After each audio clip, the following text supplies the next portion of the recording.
All right. Welcome to the BJJ Executive Podcast, Episode 5. I'm your host, Dave Kroll. And as I say almost every time now, wherever you're at on your journey, I am really thankful. I'm grateful that you've decided to make your journey a part of my journey, and I'm happy to make my journey a part of your journey. And this time spectrum, I know today is something different for you than today is for me, and yesterday is different for you than yesterday was for me.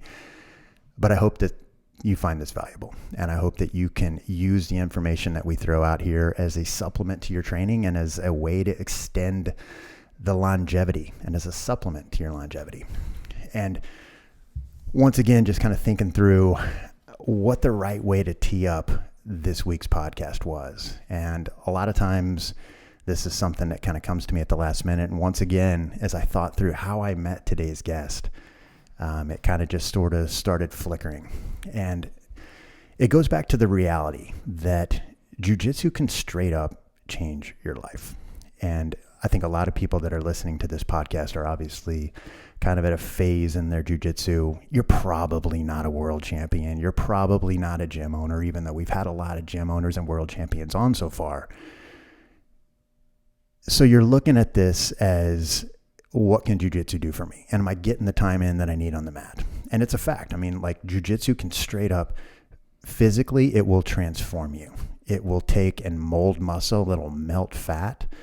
I can tell you, and we might even get into it at some point in today's podcast or future podcasts, I can tell you the mental clarity it has provided me from a career perspective and from a work perspective, where I have walked into the mats for an evening session with the problems that I couldn't even imagine solving, and I've walked out with clarity that I didn't think was possible.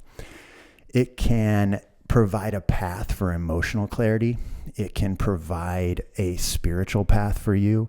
There are so many innumerable benefits to jiu-jitsu, and that's oftentimes where we focus, especially in podcasts like this.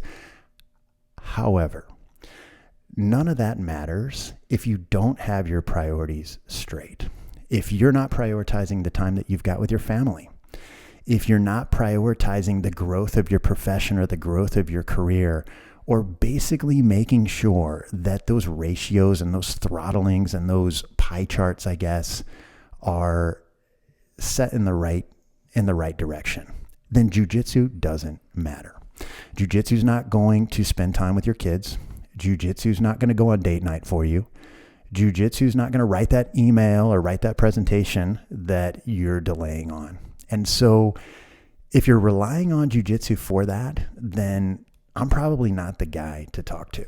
And I want everybody to be encouraged. I want everybody to feel optimistic and happy as they come through these. And I want jiu-jitsu to be a part of your life for the long term. And I've seen it almost slip out of my hands on multiple occasions. And that's why I want to do this. But sometimes you got to set it back a little bit. And that's the perfect segue. Because in rare fashion, in fact, maybe even the only time that I can remember on the mats, that's how I met today's guest.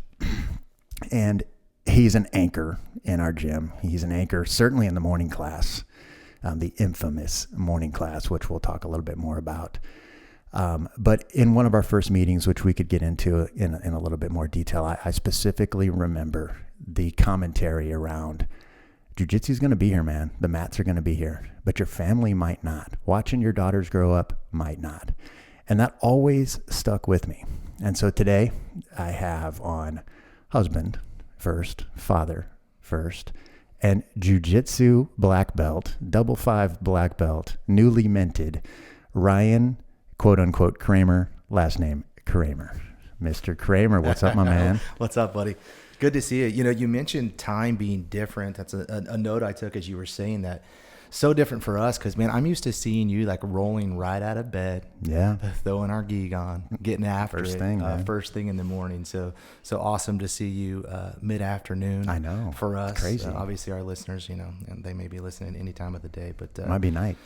It could be. But, man. Have we ever rolled a night class together? Maybe once. I don't remember. I wouldn't remember. Those night classes are so hard for me. But, you know, God, your intro was so awesome and just an awesome segue into really the whole podcast moving forward. Because, you know, we didn't really talk about what exactly we were going to talk about. But yeah, you know, you're right. And the vein in which we met was, you'll quickly learn what my priorities are if you talk to me for a couple minutes. Yeah. And it is my family, Probably right? one, which is awesome, man. And I hope that, you know, that'll probably speak to several of the folks that are listening to this, because balance in jiu-jitsu and balance in life and prioritizing things, it's hard. And as men and women, you know, we don't really know where to find those answers sometimes. And so it's awesome that we're doing this podcast. We can cover some of those topics, but you know, first, thank you so much for having me. My pleasure, man. I am straight up. Thank you for carving the time out. I'm humbled. Of the day. I mean, are you kidding? The other guests that you've had on this podcast are guys that just, oh man, I admire, I look up to, and you know, Same. I'm not just saying that because they're probably going to listen to this as well, and they can beat me up, but a little sometimes. I mean, statistically speaking, I think that's going to cover a pretty wide swath. That's true. That's true. They have a little more experience. Maybe they put some more time in, but no. Again, just thank you. It's going to be nice to get to know you in a different light. Heck yeah, man. I know our priorities are similar. I know even some of where we've trained, not including Double Five, is similar. It's kind of cool to get into that, dude. Can't wait. Because we have a passion for another country that we'll talk about later. I think we already agreed we're going to have to put like some time parameters around that, or it could quickly become all about it. Yeah, don't spoil it yet. I won't. It's tempting. Well, before we get too deep, man, you just got back from Arizona. Trip of a lifetime, from what I understand. Trip of a lifetime.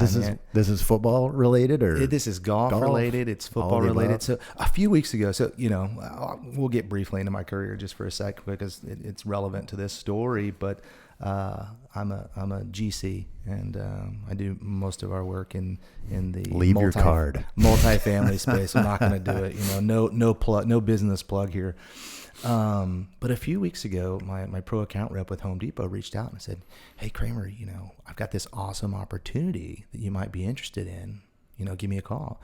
So I called her and she said, well, one, I feel bad saying this. I hope she never hears this, but whatever. I didn't have her number saved. Oh, no. And so she had left a voicemail and I called it back, and it was, you know, "Hey, this is Danielle. You know, I'm calling about this." And I call her back. "Hey, Danielle, it's Cramer. How are you?" "I'm good." "Danielle, remind me." "How do I know you?" Oh, no, dude. That's bad. the worst. I know, it's the worst. And she's like, "Cramer, it's Danielle, your pro account rep with Home Depot." "Oh, my goodness. So sorry. What's up?"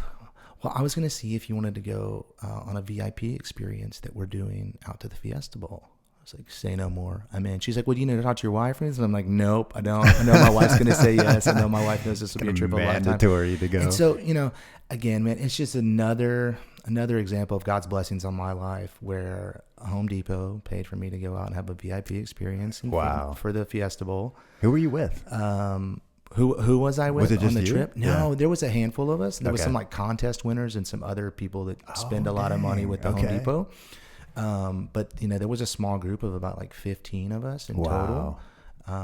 We got to fly out. We played in a golf tournament at the Phoenician Country Club. I saw a few photos. Absolutely saw a few gorgeous. videos. Got to do a meet and greet with Michael Phelps, which is cow, pretty dude. exciting. The man's huge. Did the dude share any knowledge or anything? No, just kinda, he's just shake there to hands and take pictures and hey man, good luck. Show off his go blue 9-foot frame.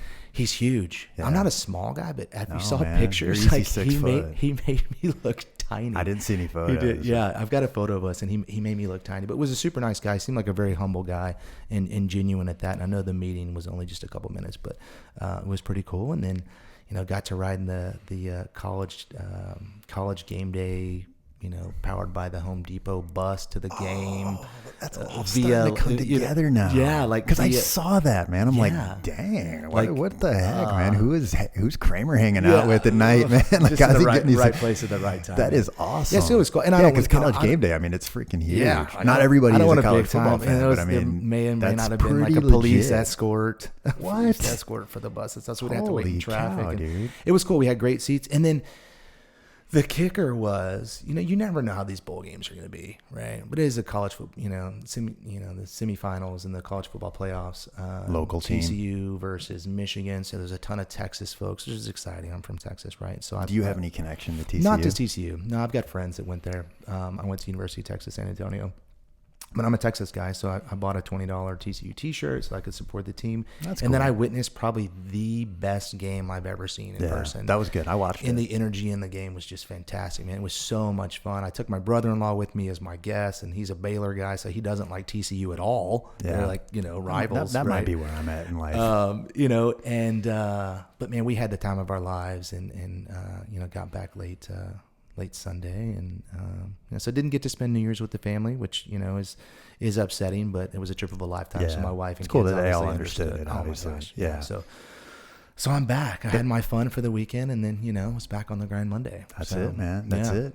So I would feel somewhat remiss if I didn't give a little shout out to our morning crew, especially with you here, dude. You've been the anchor. I mean, I really want to build that class up. Like what ended up happening I was a hit or miss guy for a long time, but then after I came back from a shoulder injury, I started finding that the nighttime was tough inflammation wise. Like I felt noticeably different. So I'm like, yeah, okay, cool. No worries. I'm going to hit reset here and commit it to those mornings. And, having you there is huge, man. Cause I'm guaranteed to get kind of thrashed around a little bit, but we got some killers now, dude. We do. The morning Big class Kevin. is growing. Big Kev, who's that? Edgy. Yeah, he's We've got a few, edgy, man. Matt Chandler, who's dude. Famous in his own right. He is. But so humble, man. What an awesome guy. I know. The minute he takes a deep breath and chills a little bit, he is going to turn into a little monster. He's a large man. Yeah. He's a large man. Yeah, a couple big We've guys. just Big got Steve. it's a good mix. It's a great group, Steve, man. We're leaving think, too many people out. Maybe we'll make it. We've I've discussed with Rodrigo and Formiga about maybe changing the time. I think we made it a little bit earlier. We might get some more folks that still have to go to an office or go to a job, or that don't live so nearby. Like if I had an 8 a.m. meeting, I'd struggle. And I was talking to a buddy about that, and he said the same thing. But then it's kind of hard because the minute you change it and then two people are there, so somebody's gonna have to anchor this thing. And morning jiu-jitsu is kind of all I can get in, right? Yeah. Well, that's good. You're gonna have a solid black belt no matter what. So if you're a double five guy in your local DFW, then Tuesday, Thursday, 6:30. Bring it. It's on. Yeah. Cool stuff. Yeah. Last time when Anthony was here, we were talking about, cause we hadn't yet gone up there, which was fun. That was a cool trip. He's got an awesome gym. I'm going to go again. Are you really? Week, yeah. Are you going tomorrow? Yeah.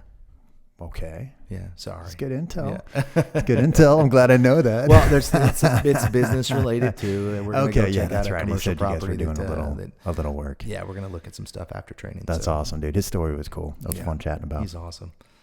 Should we get into it a little bit? Let's dive in, man. So, dude, first question, and this one isn't really something that we had planned on, but you've got to clear the record on the Ryan, the Cramer, and the Cramer.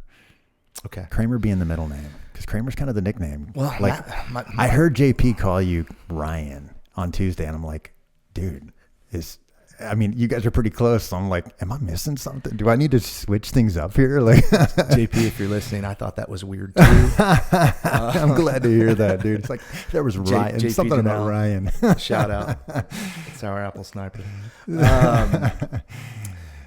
Man, it's not a cool story, really. It's just, it's my last. Let's clear the air. It's my last name. My full name. It Ryan, is and it Ryan isn't. Matthew Cramer.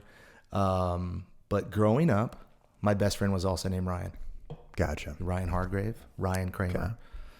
So you can't have two Ryans. Okay. You've got Hargrave, shortened Hardy, and Cramer. And I think Cramer's just a cool name anyway. It could be a first name. Dude, it has stuck with me my whole life. Everybody calls me It's Cramer. what you're in my phone as. Yeah, I had Cramer. Cramer with a C. I didn't know. Other nicknames. No, I didn't even know you had a first name.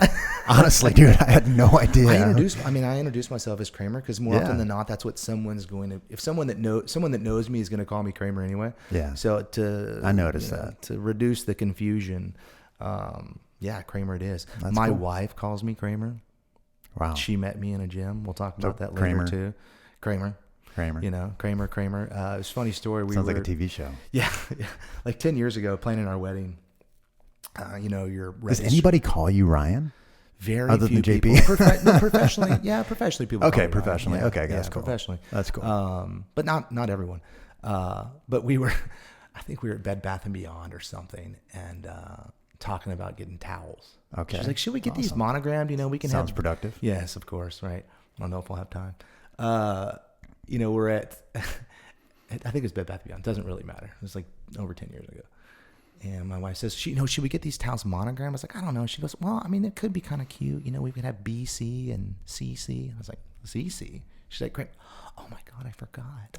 Jeez, dude, that's my kids will even call me Cramer sometimes. Oh my God, but I love it. It's a great name to have. Yeah. And I take a lot of pride in being a Cramer. So I think, it's not just a nickname. It means a lot to me. The name Cramer, the Cramer last name means a whole lot to me. My dad was the only son in his family. He's got 5 younger sisters. I'm the only boy in my family. And I have little girls, so the name may be ending as a last name, but I'm sure I can convince my kids to give name one of their kids.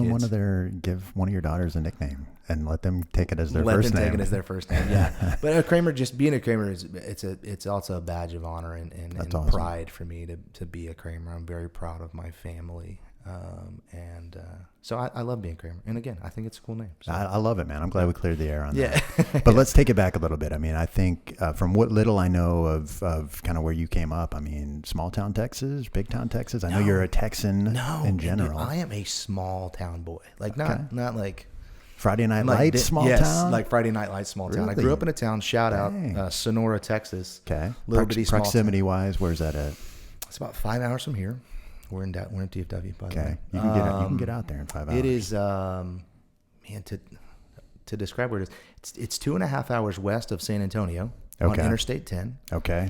And 2.5 hours south of Abilene on Highway 277. Okay. That is middle of nowhere. Like a little middle of nowhere. That's middle of nowhere, my man. 2,500 people. Okay. That's I graduated. Awesome, I graduated with 69 kids, and most of them I started kindergarten with. Dude, that's super cool. So you grew up there. Born and raised. Born and raised. Yeah, I was born in San Angelo. Okay. Because it's already pretty small. Well, it was the closest to the hospital. Yeah. They don't deliver a lot of babies in Sonora. And San Angelo is 65 miles north of where I grew up. And when I go back, which has been a long time, but if I'm around folks that I grew up with in Sonora, that southern twang comes out, and I sound like that Sonora boy. That's cool, for sure. Man. I'm a chameleon, but dude, if people haven't experienced small town Texas life, I mean, like my grandparents are small town. So my dad grew up in a really small town, just like southeast of Houston, and we would go down there a lot, all the way through my grandparents' life, basically. And I love it down there, man. I mean, it's probably a lot different than Sonora. No, I loved growing up in Sonora. I mean, Sonora, I've never, throughout my life forgotten where I came from, because I know Sonora, there's so much of Sonora in me, and I could list things like the ability to cultivate relationships. When you grow up in a small town, you benefit from being friends with everyone, right? Yeah, and it's hard to hide too. Of course. I mean, everyone knows what you're doing, right? But additionally, you learn respect for elders. A lot of that's also how our parents raised us. But growing up in a small town, you're playing with kids that are much older than you, and you're seeing the same adults at whatever local restaurant you may go eat at, and so even as kids, like, you learn how to cultivate relationships and have conversations with adults. And I think that teaches you a lot that you probably don't realize until later in life, like the importance of cultivating relationships. And then, a lot of people in small towns kind of get stuck there too. Yeah. So for me, seems like it's hit or miss. Yeah. And my parents weren't from there. My dad grew up here in DFW in Richardson. My mother grew up in San Angelo, but I left there with a very much I'll prove you wrong mentality. Like 2 weeks after turning 18, I skipped town. I'm gone. I took off to Orlando, Florida. So talk about a different world. Yeah, man. going from 2.5 stoplights. I say half because one was blinking yellow. Maybe there's 3, 3.5. But to grow up like that and just go off and move to Orlando was just something that I wanted to do. That was right out of high school? Right out of high school, man. Yeah, 2 weeks after turning 18. Skip town. And I had a plan, obviously, and we'll talk about that here in a sec, I'm sure. But it was such a cool place to grow up. Yeah. The experiences that I had. And I didn't know what I didn't have either, and that was the really cool thing about it now. Yeah. It's like, there's something wholesome about that, man. Very simple, Super very wholesome wholesome life. And then the first time I got on a plane was like college. Yeah. It's a catch-22 though, man, because you're in this small town. I've heard this story very similar to that a lot, like where people, I'm here, God, I got to get out of here. But then you're out and man, I want to go back. It was so much, you know, I mean, it's hard. Like it does seem to be a kind of a theme. Yeah. You know? That was the prove them wrong mentalities. I think when I left, everyone expected me to come back. Yeah. I wonder if COVID's going to change any of that now. Because obviously a lot of people leave because of opportunity. With 2,500 people, clearly a lot of times it's industry specific or there's a plant there or something like that. You know? I mean, there it's very oil and gas specific. Yeah. So, you know, that has changed. Yeah. One refinery could be what stands up. It's mostly natural gas. There's not a whole lot of drilling going on out there anymore. So the town has changed significantly. Really? It's very sad. Yeah, that is sad, dude. You know, there's a lot of that I around. think there's a lot of decisions made at a high level. And I know, you know, I'm not going to get into politics and those views, but I think it's important that, you know, a lot of decisions that are made at a very high level affect folks at a very small level. Yeah, for sure. And people forget about that. And being from a small town and having the appreciation of those blue collar people. I think your last guest also talked about growing up in that blue collar community that I grew up in too. It hurts to see those communities fail and get even smaller because, you know, there's a lot of good people there that are willing to work their butts off to provide for their families. But when certain decisions are made to stop that kind of work, I know. It just, you see the town that you love so much just kind of go to nothing. You can see it so like sad. My grandparents lived outside of Oklahoma City. Mm-hmm. And whenever we would go from DFW up to Oklahoma City, you would pass through all these old oil and gas towns or cotton towns or whatever, industry towns that at one point in time, man, the infrastructure that was left behind was there to support something. Mm-hmm. And now it's not. Yeah. And you get this feeling of like stagnation a little bit. And it is kind of depressing, you know, because you saw how vibrant it must have been at one time. You know, and I'm sure Sonora, you know, is probably going to go through its ups and downs. You know, it's obvious. It won't be long. It's going to be part of San Antonio, dude. There's some of the most amazing people that are still out there. Yeah, and some of the most amazing families and folks that, you know, are multi-millionaires that you'd never know it. Really? That's cool. I mean, it's an industry that'll support it. It's you know, they own half the county, right? Yeah. That's cool. But they still get up every day and they work their tail off. They don't take vacations. What a good example. You know, it's amazing. I've got very close friends that I admire because, you know, they still get up and do what their dad did, what their granddad did, and his granddad did. It's like these ranches that have been there through generation. And it's awesome to see these folks still working their butts off. You know? So ranching, natural gas, I mean, that's basically the economy out there, and hunting. Hunting's big. So cool. You know, this time of year is a good time of year to be in. Quite an industry, man. Yeah, it is. So you went, I know you ended up at UTSA. I mean, and somehow you were in Orlando. So what's the sequencing here? Man, funny.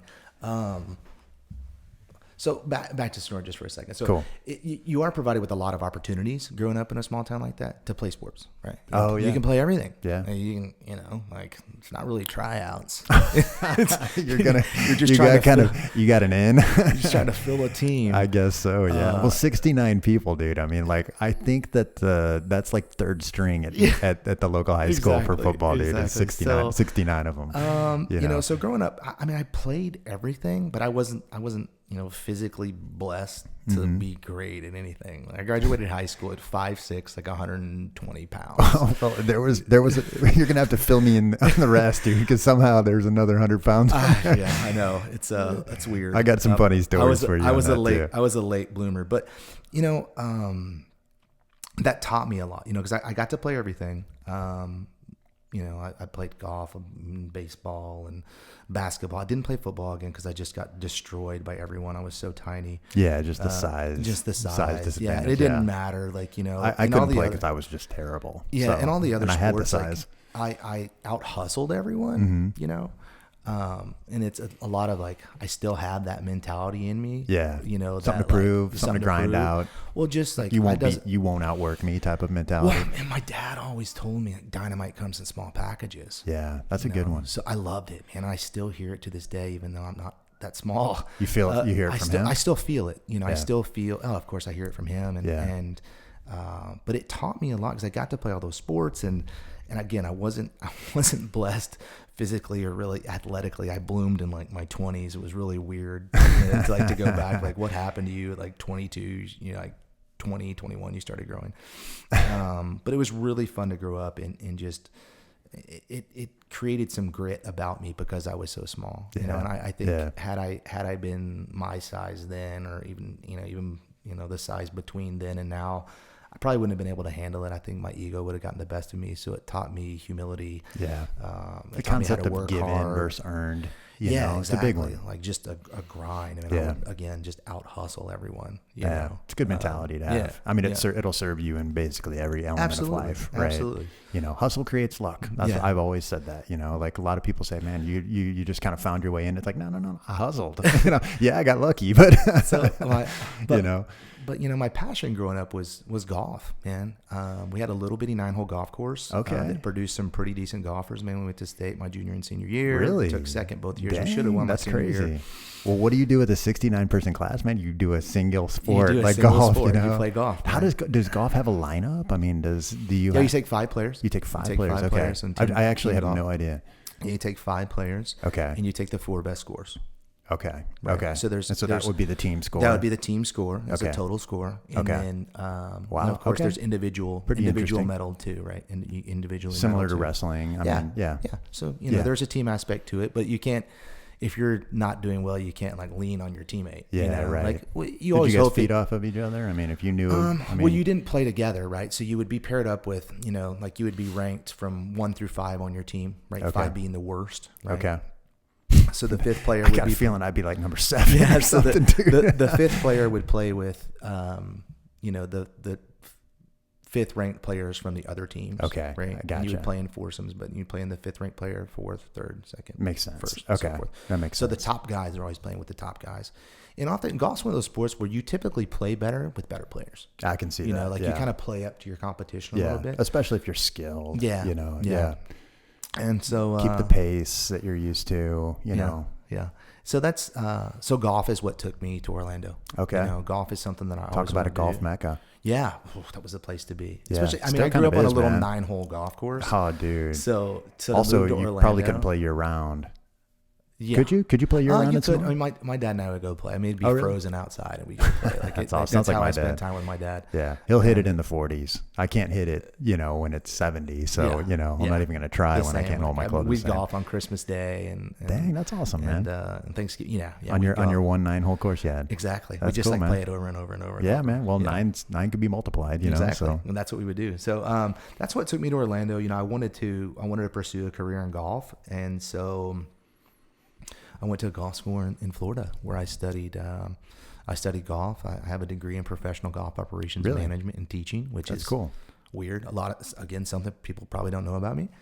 That's true. And you got that down in Orlando? Yeah. Okay. I didn't stay in that career long. Is that like land management to no? That's course like teaching, management? I think director technique? of golf, like running the golf facilities, not the facilities, but like the pro shop and the teaching programs and being the GM and the business manager of a golf course. Gotcha. Is what I was going there to do, but I had an emphasis on teaching as well. I wanted to teach the game of golf to people because I loved it, and it's. I'm much about giving back. That's just kind of my mentality. And I know a lot of people don't, the guys that know me here, like probably see that in me and how I treat people on the mats. Yeah. You're a teacher. I can see that. I'm a teacher. You've taught class a few times and I think, mean, it seems natural. Well, just in general, I mean, even professionally, like I like to be in a position to where my successes are driven off the happiness and success of others. Mm-hmm. Right. So if you're teaching golf, like, how awesome is it to see someone improve? How awesome is it to give someone a tip and then they go use it and then they come back to you and say, "Oh, I won this tournament," or I shot my lowest round, or I had my best hole. Like, yeah, right. Or I have the same ball. Exactly. Yeah, which I got for me through a would round be with like one huge ball. win, dude. If I could make it through with a sleeve. I don't play like I used to. That's for sure. Yeah. Well, I buy cheap ammo, dude. Like I said, because I'm probably not going to come back with many of them. But so I mean, I was a golfer. That's awesome. I had no idea. Yeah. It's not really the greatest segue into jiu-jitsu. I think your other guests were either jiu-jitsu guys or wrestlers. And I'm like, no, really, I'm a golfer. I would say that most people that are on the mats though have probably had a few segues that we don't know about though. So it works out perfect. Yeah, it's like now I'm a golfer with cauliflower ear. It doesn't really work together. Yeah, man. Don't draw your straw as a caddy. No, you don't want to. So what brought you back to Texas? Man, Orlando is a cool place to live. I mean, it's like my son that you just met. I mean, he just took a job down in West Palm Beach. We raised him down in Fort Lauderdale. Did a lot of Orlando trips. I love it. It is hard to consider any other place. In fact, I had phone calls for like career opportunities, but they were in like January. Yeah. I'm like, nah, man, I'm good. Well, I'm good. Like you're wearing a coat, you're shoveling snow. Yeah, I'm on the golf course. Or I'm on the beach. Yeah, of course. So like, remember 10 minutes ago we talked about trying to prove people wrong. Yeah, and like not going back to that small town. Yeah, I got a little homesick after about 2 years. Oh yeah, and so I was already starting my career. I was the second assistant pro at Interlochen Country Club down in Winter Park, Florida. Oh, dude, that's like, okay. I know this is what I'm going to do. Well. It's beautiful, great golf course, private golf course, like very affluent. It's a nice part of Orlando. That at 19, that's the job you want in the golf business. Yeah, I got to go to the PGA show and do all this really cool stuff. You're coming from West Texas, dude. I mean, that's a different world. Trust me, it was. I can see where the homesickness would come from, though. But and I felt like I'd kind of done what I needed to do. Mm-hmm. So I was home for Christmas. And my buddies were like in college, doing the fraternity thing, like, chasing girls and just living a little different life than I was. And here I was already starting my career. And I had other friends that didn't go to school that were in the oil fields working, and they were, living their lives too. And I was like making no money, and I was playing golf all the time, but that was kind of it. Like I was married to it. I had nothing outside of it. And so I decided to move back to Texas and tried to walk on and play golf at University of Texas, San Antonio, which I was unsuccessful doing. But nonetheless, it moved me back to Texas. I got to go to University of Texas, San Antonio, where, I made some amazing friends.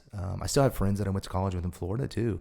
So I've been very fortunate, go back to that cultivating relationships thing is that, I do have friends from each walk of life, and that's really cool. I don't think a lot of people can say that, but I believe relationships are something you got to invest in. They're reciprocal. The best ones are reciprocal, for sure. I'm that guy that still picks up the phone and calls people. Yeah, I was talking to my buddy about that. We were both texting each other, and we were saying we've relied too much on texting. Like we need to pick up the phone and we need to talk. We wouldn't normally do that, but it's a convenience mechanism, and kind of like a way to just delay things, and it's just like, I don't want to talk to you right now. I'm too lazy to engage, Yeah. So that was, I went back to University of Texas, San Antonio, studied architecture for a little bit, and then got into the business program and got in trouble. Oh, is that right? I got in trouble. So now we're starting to share. Okay. And that's like, we're getting into like, what happened? Why was my path not what I thought it was going to be, or the path of my older sister, or like my younger sister too? Like, did they have traditional paths? Like go to college? Yeah, go to college, go to my older sister, and go to college, graduate with honors in 3 years, then go to law school, and like do that in 3 years. Like everybody's got a sister. My older sister, she's such an amazing woman though. Like she still is to this day, and so I was so thankful to share my Phoenix experience with her husband, who's just cut from the same cloth. He's such an amazing guy. But I like to have fun. Mm-hmm. I like to have a lot of fun. I like to be the life of the party then, and again, I was also starting to come into my own. Remember, I grew up. Yeah, you're probably 22. I'm going to guess something like that. 20, something like that. 21. In that age, right? 21. Yeah. And, again, I grew up really small, frail.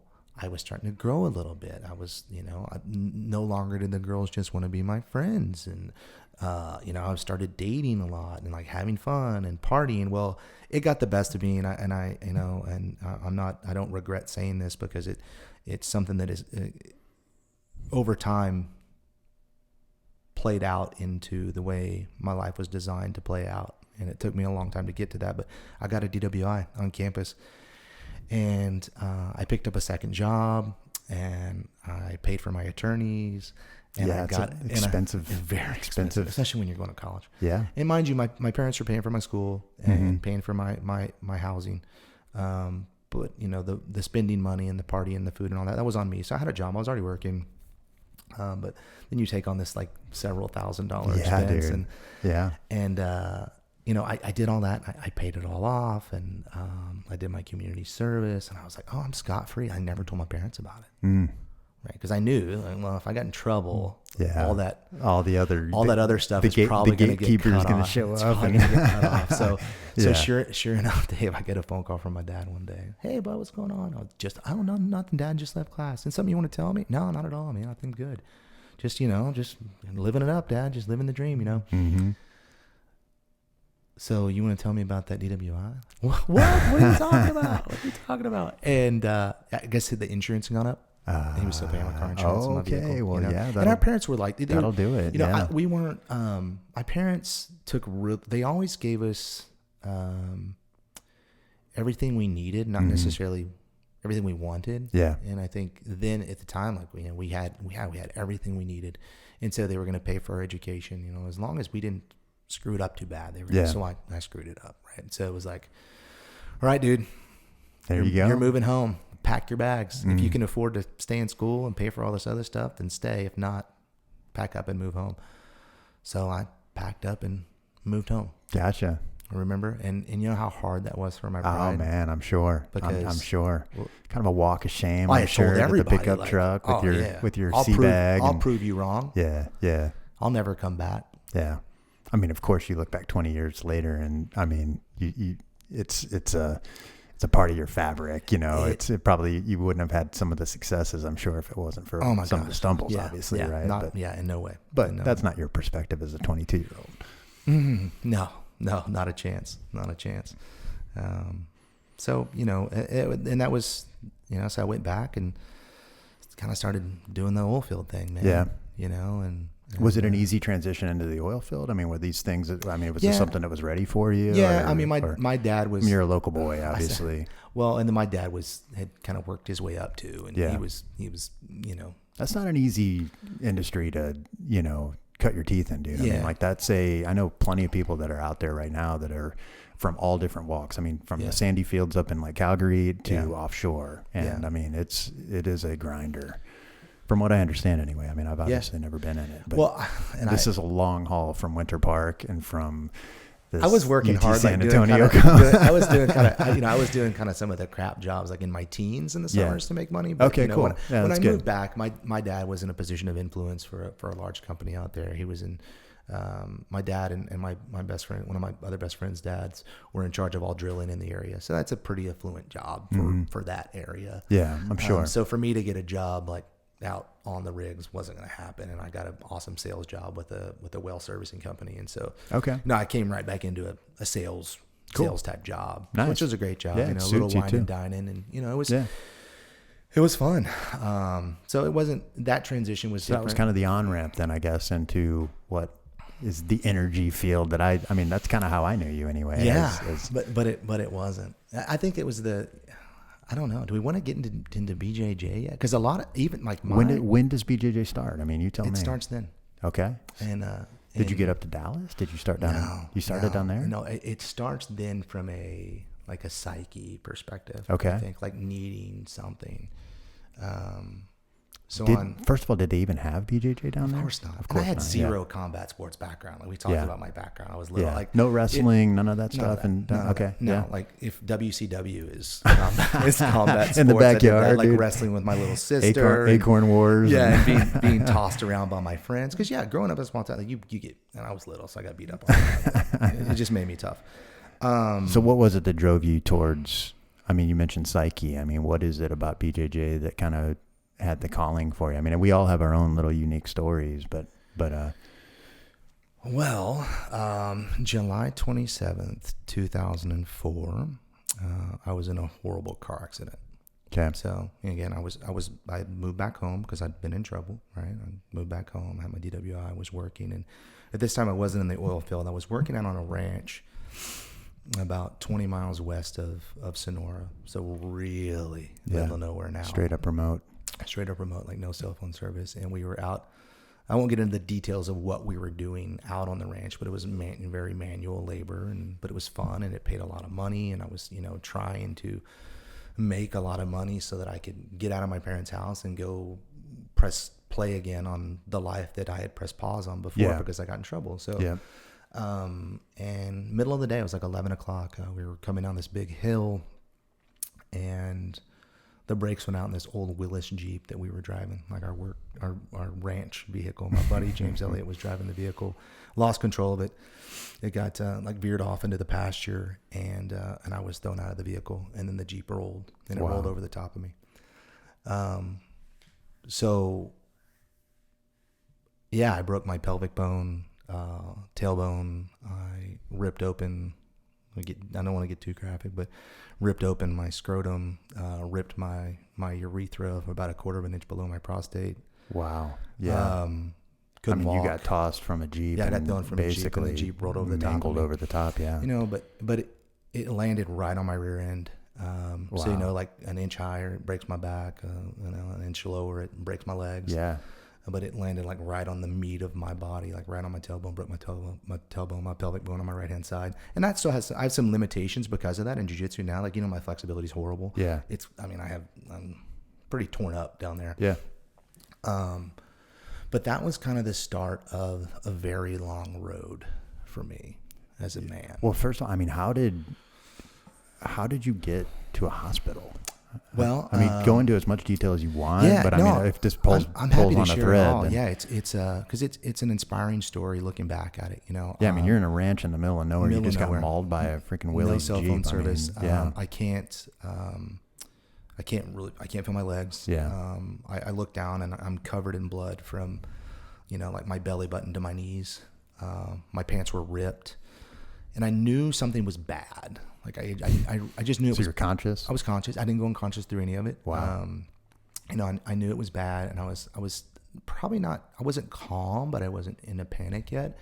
It was more like having this screaming match with my buddy to like go find help. Yeah. Because he didn't want to leave me. Like he thought he was going to be leaving his close friend to die. I can only imagine. That's a grappling match in its own right. You know. It was. You know. So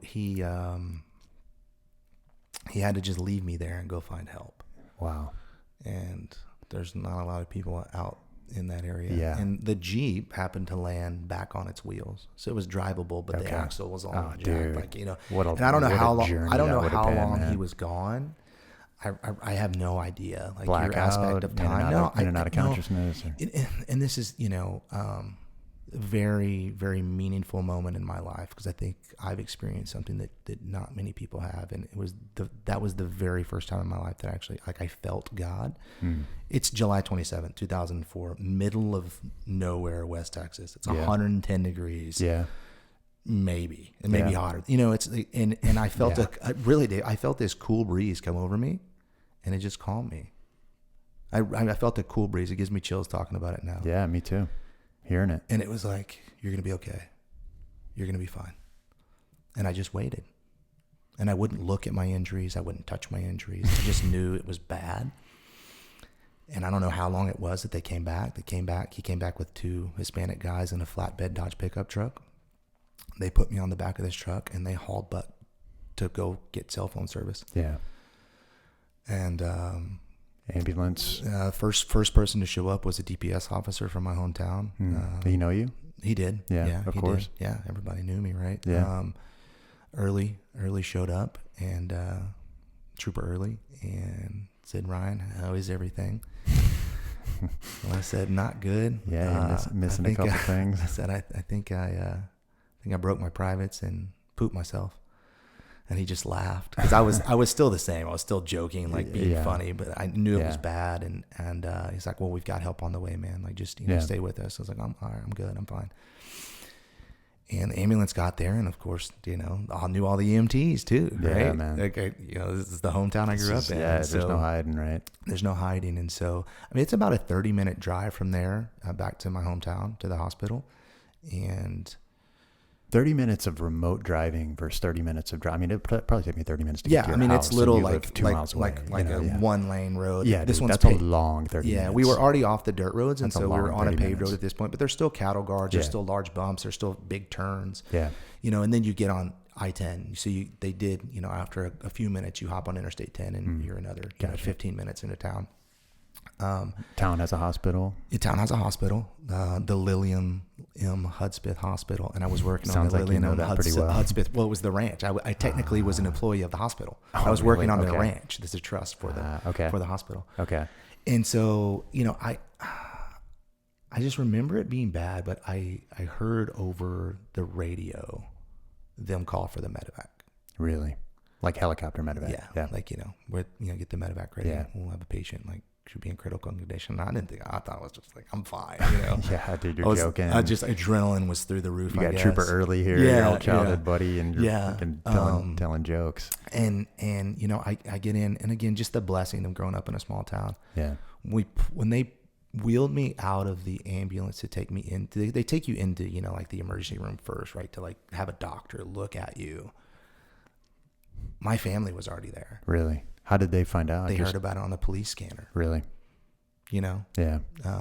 They heard about it on the police scanner. So there was not only my family, there was friends, there was people at the hospital that beat me to the hospital. Yeah.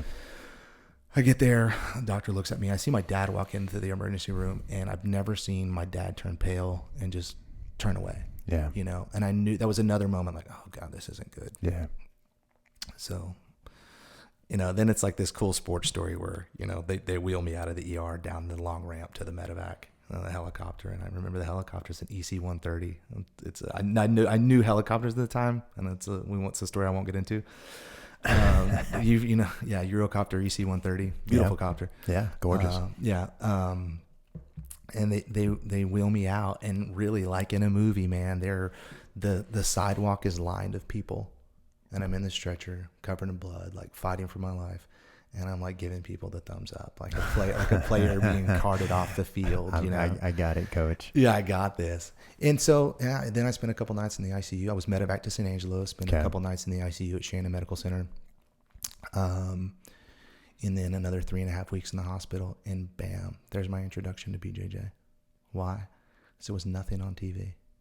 And I started watching Pride fights. Oh, really? I started watching Pride. I'm like, did somebody smuggle some VHS tapes in or something? I don't know how they were on TV or why they were even on TV. Dude. You're talking about like Japan Pride? Yeah, it's like Japan Pride fights, right? So I start watching. My wife loves those things, dude. Before UFC. Yes. I mean, her sister does too. It's crazy. These K1 fights and stuff. I'm like, what? I'm watching Pride fights, and I said to my little sister, I'm going to do that one day. Wow. I'm going to do that one day. And here I am, like, I don't know if I'm going to walk again. I mean, I'm full of like I had no trauma to my head and like my upper body, but like I had a suprapubic catheter and a Foley catheter, and I was like all stitched up and had, you know. Did you have any paralysis or anything like that? I mean, did you have full use of your limbs? No, my legs, no. Okay. No, not for like a week and a half or two. Wow. And I started with like, I think it was more maybe the muscle trauma or something. I don't know, but like I could feel like tingling in my toes, but not for like a week or two. Okay. Like a week and a half or so did I actually have like motion. I think I was in that bed for 2 weeks until they stood me up for the first time. When they stood me up, I threw up right away, like motion sick, like even laying in bed. Yeah. Wow. Yeah. And then that was the beginning of a long journey for me, man. So you're really watching Pride fights on TV, and I'm saying like, this is what I'm mysteriously in San Angelo, Texas. Yeah, I know. And I was like, without movement of your legs. Yeah, I'm gonna do this. Yeah. I'm gonna do this one day. And I didn't know that. I mean, that was 2004. Yeah, and, it's a smaller world then too. I mean, or it was a bigger world then, I guess I should say. Yeah. I mean, like that wasn't on. But you weren't coming to Highland Village, and you're going to get exposure to it in 2004. But unfortunately, I had in me, just going. We talked about this earlier. Like I had that hustle in me, and like prove people wrong attitude about me. And I think again, it was being small. It was like having to try harder than people. Yeah. And so I made it a point that I was going to walk out of that hospital on my own in the time that was way faster than the doctors expected and everybody else expected, that I was going to do these things, better than anybody ever had. Yeah. And I did. So physically. Timeline, what are we talking about? Physically. I was out of the hospital in 3.5 weeks. Okay. 3.5 weeks is a healthy chunk of time to be in the hospital, man. It sucked. Yeah. It sucked. Yeah. But, and I can't imagine you're full mission capable. No. I mean. No, my parents had to make our house kind of somewhat handicap equipped. Really? You know, I had the seat in the shower. You did? Okay. And here I am. 22. Could you walk at this point? I mean, were you back on your feet? I was on a walker. You're on a walker. And I pushed myself too far on the walker to where I didn't qualify to go to their like PT floor in the hospital. Okay. It's me. Like, gotcha. oh, hey, we want you to walk down the hall. Yeah. Well, I'm I'm going to go down the hall and then I'm going to come 5K. Back and then I'm going to go around the corner. Yeah, and it was exactly. like, oh, well, you kind of did I'm going to do some burpees. Exactly. I love burpees, man.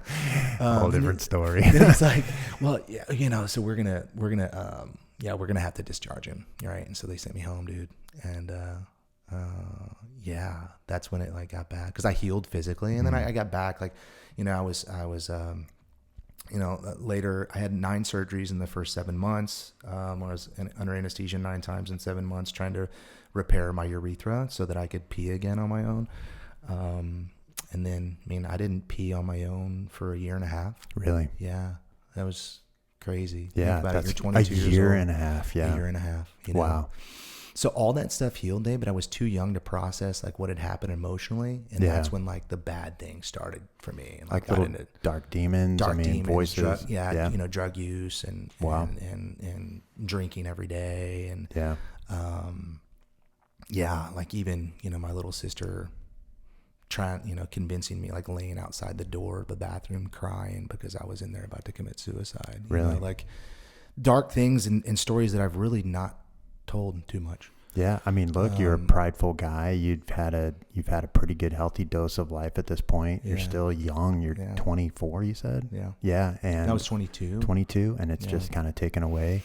I mean, I think that would probably take a dig at most people that I know, myself included. Yeah, and it did, you know, and I'm happy that I experienced all that stuff now because I've been in the darkness. Yeah, and now I've seen the light, and but it's important that I tell that because for people to relate to me, I think they need to know me and know the struggles that I've been through in my life because that was a long road, you know. That was a couple years of being in a very, very dark place, and you know my poor parents and my sisters and my loved ones like maybe afraid to pick up the phone for a little while because you know what type of phone call is this going to be? You know, like he's in a bad place, and it was just I was mad at God. It was this why me mentality that I'd never really experienced in my life. Mm-hmm. But it led me to who I am now. Yeah. Calming moments that occurred over the field, you know, 120 degrees and this cool breeze that sort of came over to you. I know just from my own personal knowledge of you at some point that's sort of come back into your life. I mean, maybe we get into that as we go further down to it. But I mean, we got to get into BJJ at some point here too. Let's hop into BJJ. So that was the seeds planted. Pride is out there at this point. Yeah. I mean, you've polluted your mind with Pride and K1, and now it's. And so then I was just a big fan. I was watching Pride. I was watching UFC. I was like wrestling with my buddies and still getting the crap beat out of me. You know, we're like trying arm bars and like. Of course, completely unqualified. You know, like I think we called it a rear neck and choke, rear neck and chokes, which obviously is not what it's called. Yeah. Yeah, and I later, so I worked there in San Angelo for a little bit. Once I got out of the hospital, and once I moved to Sonora, you know, healed, went to San Angelo, started a career in the car business, and then moved to Dallas in summer of 2006. And life was good then, you know, but I still hadn't really found my way into MMA or jiu-jitsu. Like I was. You got your health back at this point? Yeah. I was back. Yeah, I was back, and I never really worked out or anything. Like I think in 2007, just after moving to Dallas, I started P90X with my brother-in-law. That was my first segue. What year was that? 2007. Oh, okay. So I was class of 2010, I think it was, for my P90X. Yeah. Tony Horton was killing it. There was a time, man, when that was like. I mean, now you get YouTube. I mean, you could basically replicate a lot of those. Dude, it was the thing. Smash and play on those DVDs, dude. I may or may not be guilty of a couple different Beach Buddy series. Beach Buddy. I mean, hey, it was good. It was good for me. Yeah, that was my first segue into working out. Included. Really, that first time. I mean, I played sports, but like not really. Yeah. You're not doing the type of stuff you're doing now. No. I mean, that's how people know you now. I mean, like not even to go down the segue, but I found myself spontaneously doing burpees on Tuesday morning in a scenario I didn't foresee. blame Danelle. No, I don't know. Yeah. Blame well, it is Danelle's fault, but I mean, it was also clearly you were like, Dave, let's go. Let's do it. Yeah. So that wasn't you back then. No. Okay. No, not at all. So what jujitsu's around here? I mean, this would be 2006. I mean, I imagine, I know several that were here back then. I mean, where'd you kick things off? So I didn't get introduced to jiu-jitsu until actually 2009. Okay. It was like I was kind of career focused, like trying to get my career up and going. Like I left the car business in 2006, got into the energy business in late 2006, early 2007. Okay. And so I was just kind of finding my way as a new 20-something-year-old here in DFW, just doing that, lived down in Uptown and was just having fun and stuff. And it wasn't until I received a random message on MySpace about going to check out this gym called Octagon MMA, and I went in and that's kind of where it all began. Yeah, that's where it all began. Man. Just the smells. It was actually this good-looking chick working at the front desk. No lie, she's now my wife. That's awesome, man. But that was originally what turned me on to the gym, was that Brittany was working the front desk. I was like, oh man, this girl's gorgeous. And she had something about her that was like, she wanted nothing to do with me, which was like, oh, now there's a chase. Yeah. And I like that. Yeah. So yeah, that's where I started. I started Octagon MMA in Dallas, which has kind of been a staple of Dallas MMA since then. Seriously, yeah. That was one of the ones that was on my mind. Travis Litter, Carlos, the Nogueira brothers started that originally. It kind of lost its affiliation right when I joined, early 2009. So that's where jiu-jitsu began for me. Okay. And the first instructor was Rob Abels, who's now Marcelo Garcia Dallas. Okay. Rob's a great guy, but my first coach, was Bruno Bastos. Okay. Kind of legendary, right? Yeah, he's also a living legend, for me. For sure. I've been very fortunate. I'm also now have my black belt under a living legend, but Bruno brought something out in me that I didn't know I had. Yeah. He was a coach, like a drill sergeant coach. He pushed me beyond my limits, and he helped me fall in love with the sport of jiu-jitsu. Did you go in there, slap a gi on as a white belt? Mm-hmm. Yeah. Mm-hmm. How many nights a week were you training? And I was training twice a day. Twice a day? I was hooked.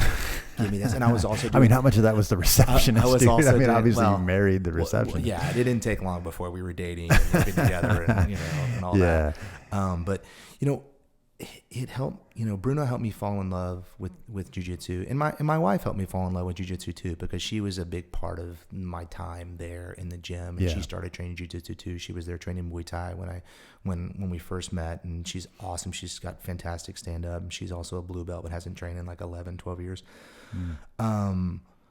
But Bruno, man, he was just he did, he taught me. I'm just, again, a different level. I didn't know I could work that hard at something. Yeah. Growing up, you play golf, you go out and you hit golf balls, right? But just something that Bruno did, and taught me to be able to flip this switch, to either go hard or train hard. And so I was training constantly. I was also kind of doing some MMA with Saif Saud, who's now the one of the best MMA coaches in the world. He's got Fortis MMA down in Dallas. He kind of got his start there, and there was a handful of us that were his first MMA students. So it's kind of a fun story to see him with so much success. And again, an amazing guy, and a big part of why my wife and I are together too. And so I'm just grateful for the sport of BJJ. I think God put it in my life for multiple reasons. One, because I needed that. I needed the self-confidence boost. I needed something to kind of get me back and off the other path that I had gone on at some point in my life. But then I also found the love of my life through jiu-jitsu. Yeah. That's pretty unique. And that's pretty special. Yeah, that really is. So I'm forever grateful and indebted to the sport for that. Even if I hadn't gone back to jiu-jitsu and started training again years later, I have found my wife. Yeah. And that's pretty freaking special. Yeah, that's pretty unique. Yeah. So So you're training a couple times a day. I mean, I imagine, now obviously you didn't have a wrestling background, but I mean, from what I know about you, you're pretty athletic. I'm sure you were when you're 25, 26 years old as well. I mean, like, how long did it take before this stuff finally started making sense to you? And like 6 months. 6 months. I'm serious. And there's some folks that train with us now that have known me a long time. Yeah. And like, I don't know, I was like this little late white belt, early blue belt phenom. I mean, I was really? I was awesome, man. I was That's really cool. I was really good back then. I didn't compete. Did you compete? I didn't compete well. You didn't compete. I didn't Okay. compete well, but man, I felt like I would jack people up in training, but Yeah. I didn't compete well. And Well, that's they're fine. different animals, I guess. I mean, did you lose bad, or did you train? I mean, did you not feel like you just performed well, I would or was just the like outcome? lock up. Oh, would you? Okay. Versus in training, like, I mean, I just kind of get what's given to me. Yeah. And I think sometimes in competition, I would like try to have a plan. And if it didn't go to plan, then I wouldn't know what to do versus just being reactionary or like the counter jiu-jitsu that I use now. Yeah. It's hard for me to imagine that, because, and I think probably a lot of people, that's what's so unique about jiu-jitsu, man, is people come and go from each other's lives. So there's people that started 3 months ago and they know Cramer the black belt. They don't know anything else, Yeah. And so the fact that, at some point in time you were in those little, those dark waters. Yeah. It was a weird Yeah, path. So, Bruno was my first coach. Okay. And, he and I had we had a personal falling out, in late 2011. So after being together for, a couple years, and we're good now. Like we've made amends on that. And I know he wouldn't be upset me. I won't get into detail, but and that happens. And because Bruno was such a big part of my journey with jiu-jitsu, when we had that falling out, I stepped away from the sport. Really? Yeah. What year was this? It's 2011, late 2011. 2011? Yeah. Okay. And I didn't step back into the sport until late 2014. So you had your blue belt already? Yeah, I had my blue belt already. Okay. Bruno. What happened in 2014 that suddenly enticed you to go ahead and? I mean, that's the thing. That's one of the things that, like, I think. I experienced this over and over again, and I think a lot of people do, where you get a little bit of training, you don't anymore, and then next thing you know, you've got a blue belt or you've got a purple belt or whatever, and you got to go strap it back on. I mean, it's a tough walk in the door that night, I'm sure. It was hard. Yeah, it was hard, but it came back really fast. Yeah, like I didn't. Were you in shape still? I mean, yeah, I was still. Okay. I again, that was part of. I think the Bruno had kind of helped me stay in shape. I did CrossFit for a little while after jiu-jitsu, and it seemed too culty for me, which is so funny because jiu-jitsu can be pretty culty. No, CrossFit's a different level. It's different level. It can. And I don't want to knock it. It was fun. Yeah. But I felt like I hurt myself like the second week there. People love CrossFit, man. I mean, all good. I hurt myself like the second week there. And that's exactly what happened. Yeah, to like me trying too. some overhead snatch, something I had no business doing. Same. But I was doing garage workouts and a bunch of calisthenic stuff. I think I did a program called Freeletics, which is a bunch of bodyweight workouts. So I would stay in shape doing that. But I got back and I joined, and I immediately, man, I walked in back. I went back to Octagon MMA. Bruno was no longer there. Octavio Couto was there. Okay. That's Mark's teacher, right? Mark. Yeah. Yep. Yeah. Okay. Did you guys come up together? I mean, We do you know him did. back in the day? Yeah, so Okay. I knew Mark under Bruno too. Okay. So, and he said, Mark, he tells stories that I used to like hold him down and fart on him and stuff when we were training. Which is, I don't remember any of that because that's just I'm not that guy like a bully. But if he wants to believe that, he can. Mark, by the way, is an Who knows awesome what's black going belt. on in He's Mark. got a very unique game. He does, and man, I'm for sure. It's a very he's unique someone guy. that I look up to in the sport too, because. Look, Mark's not athletic. Yeah. I mean, it's coming from him. That's what he says, too. That's his story. Yeah, right? He's not. But, man, the guy has worked so hard and put so much time into it.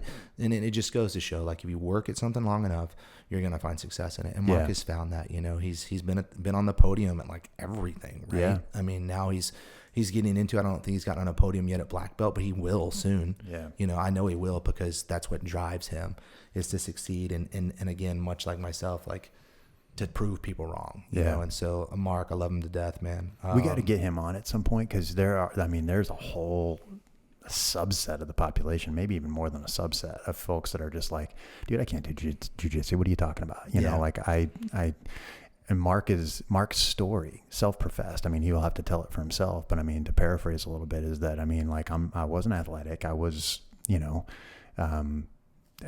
two left feet, and Yeah. then jiu-jitsu changed all that. Yeah. And it could be customized and tailored for folks in different ways, using technique as opposed to just sheer will and determination and brute force. Yeah.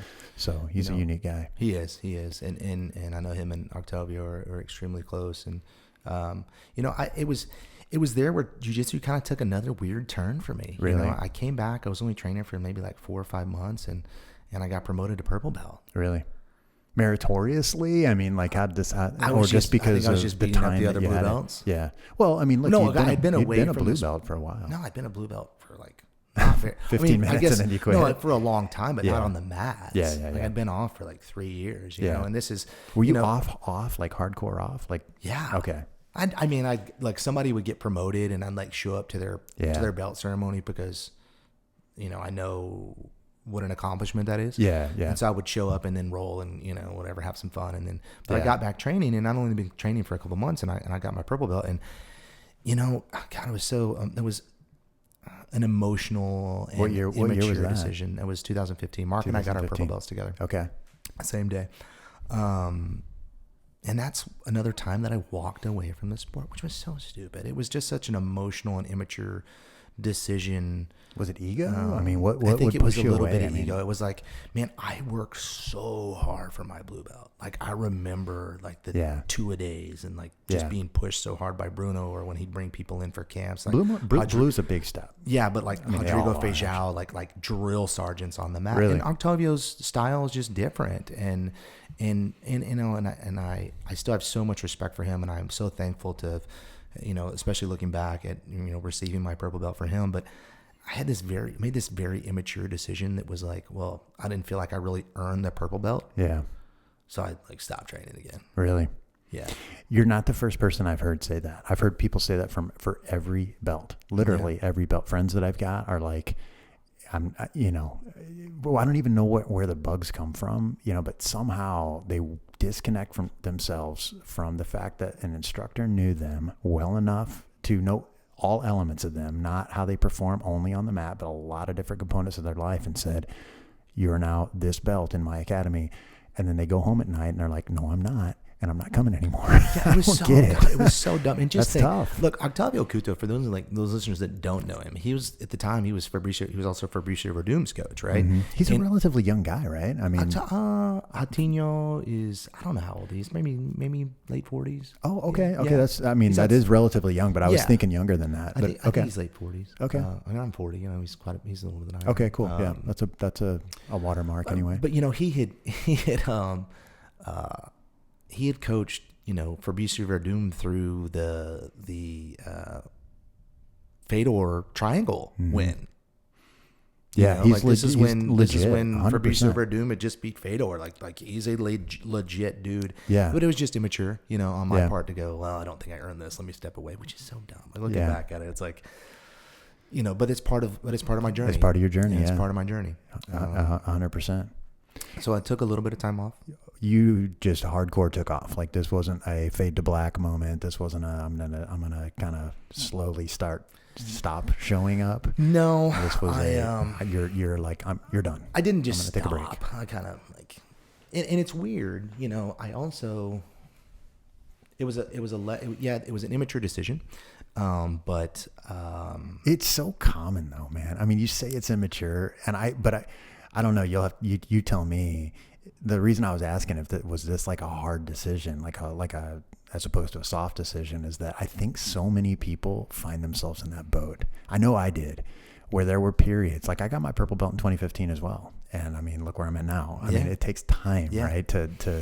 And that's a lot of that is because I had these little fade offs, where I trained enough where my timing was kind of not completely gone, and so I could strap the purple belt back on and go in and have a good night, but I wasn't doing well. And there are a lot of people that are that way. They're just like once a month or something, which is not even close to enough to maintain proficency. No, right? like looking back, I mean, at the time, I think it was an immature decision, but to be able to reflect on a decision you made 7-8 years ago, you're able to peel back the onion a little bit. And go, no, I think I made the decision also because of priority. Look, I like to do hard stuff. Okay. Right. Yeah. And that wasn't, if I got my purple belt that quickly, like it wasn't that hard. It wasn't hard for me anymore. I got And so it turned out to be a blessing in disguise, because when I stopped training jiu-jitsu, that same level of effort that I put in to jiu-jitsu, I started putting those same efforts into my career. Okay. Right. And so then I started seeing the successes and the rewards in my career, because it was hard. And so, again, emotional, immature, but maybe looking back, like it was a strategic decision. Yeah. Everybody has got, this kind of goes back to the beginning, and it's just, everybody is different. Like if you're, sometimes I look and I say, look, I spent a lot of time building my career as well, and at the expense of a lot of things, right? Including jiu-jitsu. And sometimes I look back and I say, man, now sure, I could have easily made those priorities different, like gone and trained, not, stayed later at work and missed the evening class times, 500 times or whatever. I could have made different decisions, but sometimes I would look back and I'd be like, man, I wish when I was 24, that was all I focused on, because by the time I was 30, I could have been a black belt or something, but then I wouldn't be where I'm at right now. And I wouldn't have those other tanks kind of filled up a little bit, And so everybody's got their own thing, man. You just have to embrace the journey, and if there's lessons to be learned, you have to, calibrate. Yeah. And, just like I and I knew that I knew how to work hard. Yeah. I knew oil fields. Look, man, I've just been I think I've found most of the successes in my life by following two things, and that's being kind and working hard. Really. And I know, people may roll their eyes to that, but if you meet me and you spend some time with me, that's just how I am. I'm kind and I work hard. And I knew that, jiu-jitsu would still be there. I was smart enough to know that jiu-jitsu would still be there. And we've talked about that, even at the beginning of the show, you talked about when we first met. Jiu-jitsu is still going to be there. I knew that then. I knew that in 2015, if I stepped away from the sport and I put all this focus on my career, and if at some point I wanted to go back and start training jiu-jitsu, because I did love the sport, that it would still be there. Yeah. And when I was ready to come home, jiu-jitsu was going to be there. Yeah. So this is kind of interesting, because we're getting to this segue in career and kind of in jiu-jitsu. But when we talk about your next promotion, I would have thought, from what I know about you and from what I know about where you got promoted to brown belt, that you were a hardcore, 5-time a weeker with no gaps. And I can tell you why when we get into it, but let's segue a little bit. At some point you made a pretty big leap career-wise. Yeah. I assume this had nothing to do with jiu-jitsu. No, there was an ancillary, but yeah. So let's talk about it. Yeah, from 2015. So at the time, I worked for a large retail energy company here in DFW. We sold electricity and natural gas across the U.S. Deregulated energy markets in the U.S. I was also able to stand up some businesses for them in Mexico and Canada, and that was my focus for those those few years where I wasn't focused on jiu-jitsu. Like, I had a fast ramp professionally. I started, the first several years of the company when I started in 2007, I started on the phones, and and from the time that I left there in 2017, I'd worked my way up to director and GM. So, I spent 10 years with the company. I left for a second to go do my own thing with some other guys, but I came back for a management position. And so it all worked out for the better. But man, that then afforded me the opportunity of a lifetime. And that was to go participate in the deregulation of the Japanese energy markets. Boom. So boom, Japan. That's the country, that's the tie that we have, man. That is, bro. So, that afforded me a really awesome opportunity. So in, Q3 of 2017, I started traveling to Tokyo. Yeah. Had you, first of all, I don't think anybody needs a little intro on that. Tokyo is a different world, straight up. It is one of the most fascinating places in the universe, if not the, to me. Same. It is ancient and cutting edge at the same time. And they have that amalgamation of those two little dynamics in a way that no other place that I've ever experienced, and I've been to a lot of places, can even come close to replicate. So had you even been there? No. Okay, that's probably a pretty easy trip. I had never dreamed of it. Yeah. It's a long way away. You don't dream that big from Sonora? Come on, man. Yeah, it's a different world, and man. it's not to knock it. It's not like our dreams were ever suppressed where we grew up, but Yeah. you just don't think that you'll ever, like a little small town boy, It's hard from to West imagine Texas the is ever going to opportunity. imagine going. And even when I got in the energy business, like I never thought that it would afford me the opportunity to go live and work in Tokyo. Yeah.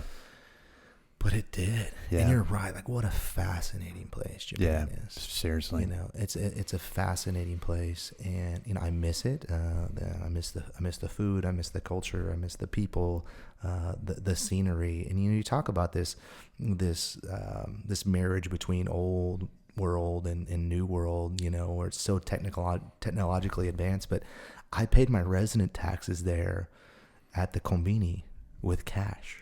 Everything's in cash, dude. Which is so that is one crazy, of the right? weirdest things about the place is that like to pay with a card is annoying, you know. Right. It's But I learned this while there, is after asking the question like so many times, like this is so inconvenient. I mean, you have your Suica card, which is, you know, your little Passmo, your little or whatever. Passmo or Yeah, Suica yeah. card that like can get you on the trains and stuff, Uh-huh. or the buses and whatever, or all your transportation needs. But for, you know, there's so much commerce that's still very cash based. It's because there's the country's so prone to natural disaster, right? So Yeah. you've got tsunamis and earthquakes. And so if like all these computer systems were to shut down, like how can commerce still commence, right? It's And a good point. yeah, it's because 2011. Think about that. I mean, Yeah. that was when the tsunami hit. I think Yeah. 2011. Yeah. You know, and literally that is what happened. The place shut down in as orderly of a fashion as you can possibly imagine on paper. And that is one of the fascinating things about Japan, is that it is one of the most orderly societies. For Tokyo has got to be, and I don't know if it's the largest metropolis, and I don't even know what metrics would be best to describe that, if it's population, if it's density or whatnot, but it's top something. But you go there and it's in order. Like there are lines, there are. fascinating. It is, dude.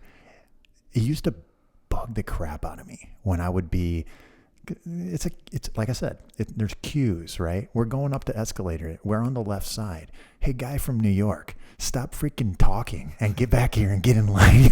Like you're making us look bad, man. Come on, you know. Quit standing on the right side, Stop because the standing right on- side what's the is where matter with people are you? going to walk. 100%. What's wrong with you? Haven't you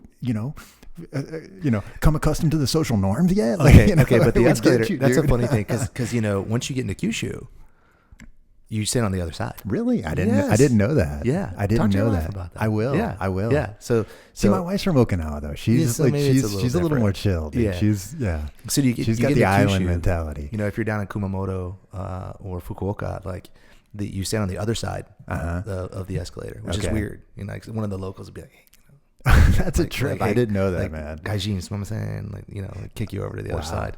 So how about language skills? I mean, did you pick any of that stuff up? Did you Yeah. study while you were there? I mean, No. we spoke a little Japanese No. earlier, obviously. Yeah, I mean, I can do that, right? cute Like, colloquialisms, right? That's normal, exactly. right? I had all the colloquial, or that's even a hard word to say. You know, The pleasantries. the pleasantries. And, yeah.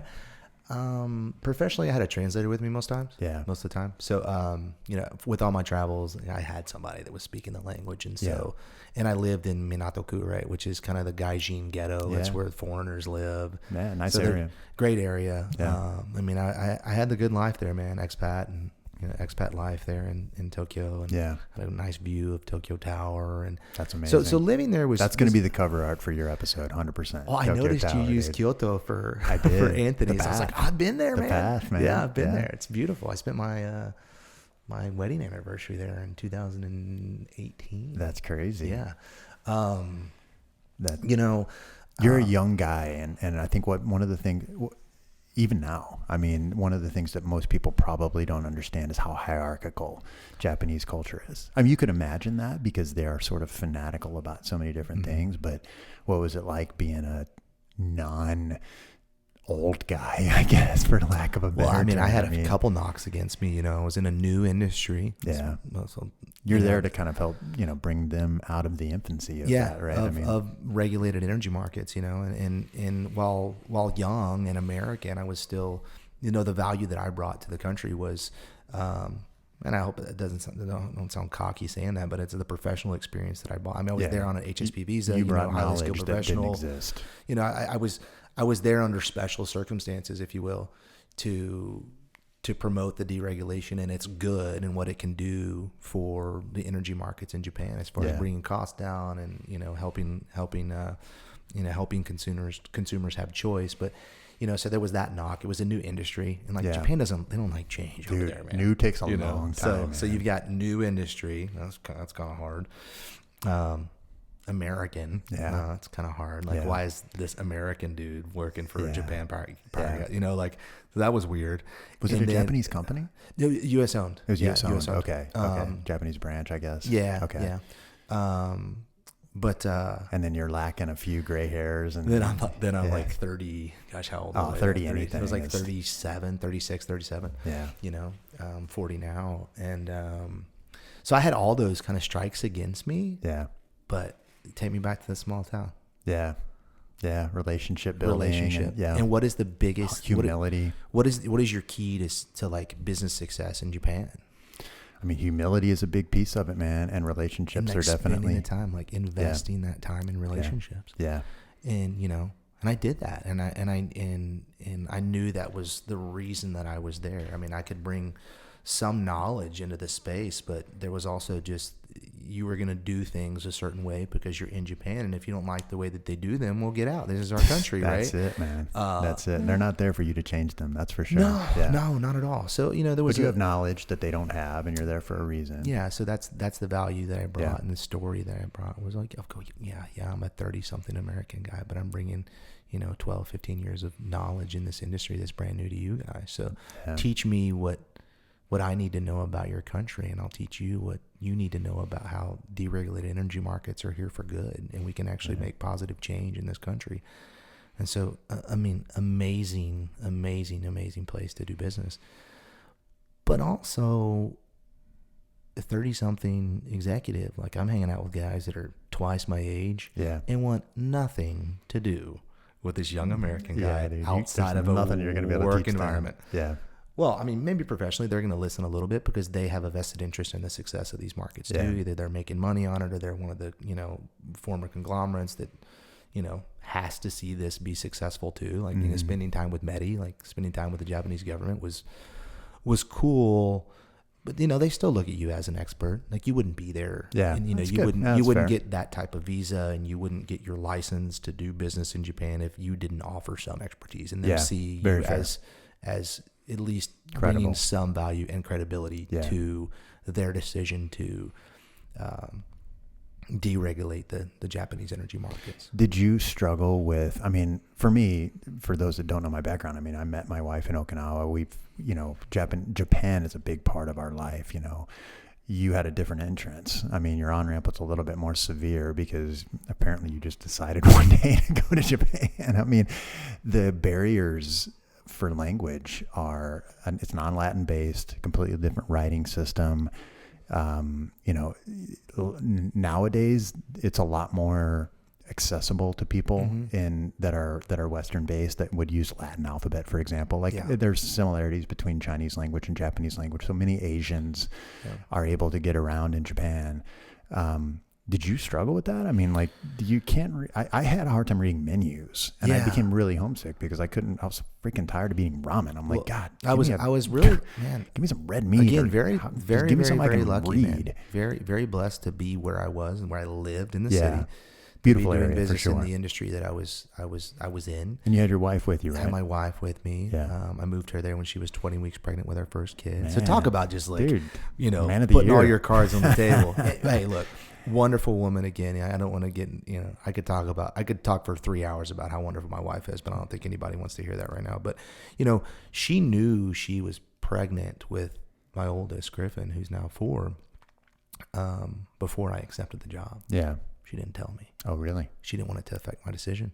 And that's it noble. very likely would have. Yeah, that's but she noble. knew this was a professional man. opportunity of a lifetime for me, and she wanted to support me. That's awesome. What a best friend and a wife does, and she did that for me, and I'm so thankful because of it. But so language. I had every intention on learning the language. It's kind of like part of hey, you need to learn the language too. But I was blessed to have good translators with me. Good effort. And then the timing for which I moved there. I moved there officially January 2018, and the country was already getting ready for the Olympics. That's the big Right. shift. Yeah. So 2020 Olympics was coming in. Obviously COVID had a big impact on Right. that. But nonetheless, like from the time that I started traveling there in summer of 2017 to when I moved there was already improvements in signage and English menus and just like their, I guess, tolerance, if you will, too. Which is maybe not the best way to describe it's it. not that far off. But it's like tolerance for like the foreigner, for the gaijin. Now, there was still places that, you'd go that would say like, no foreigners allowed. Yeah. And that exists over there. Yeah. And you know that. I know you've experienced it. Especially in the smaller, fanatical. when you get in smaller towns and it's even worse. Like they hey, unless you speak our language, like don't eat here. Yeah, right.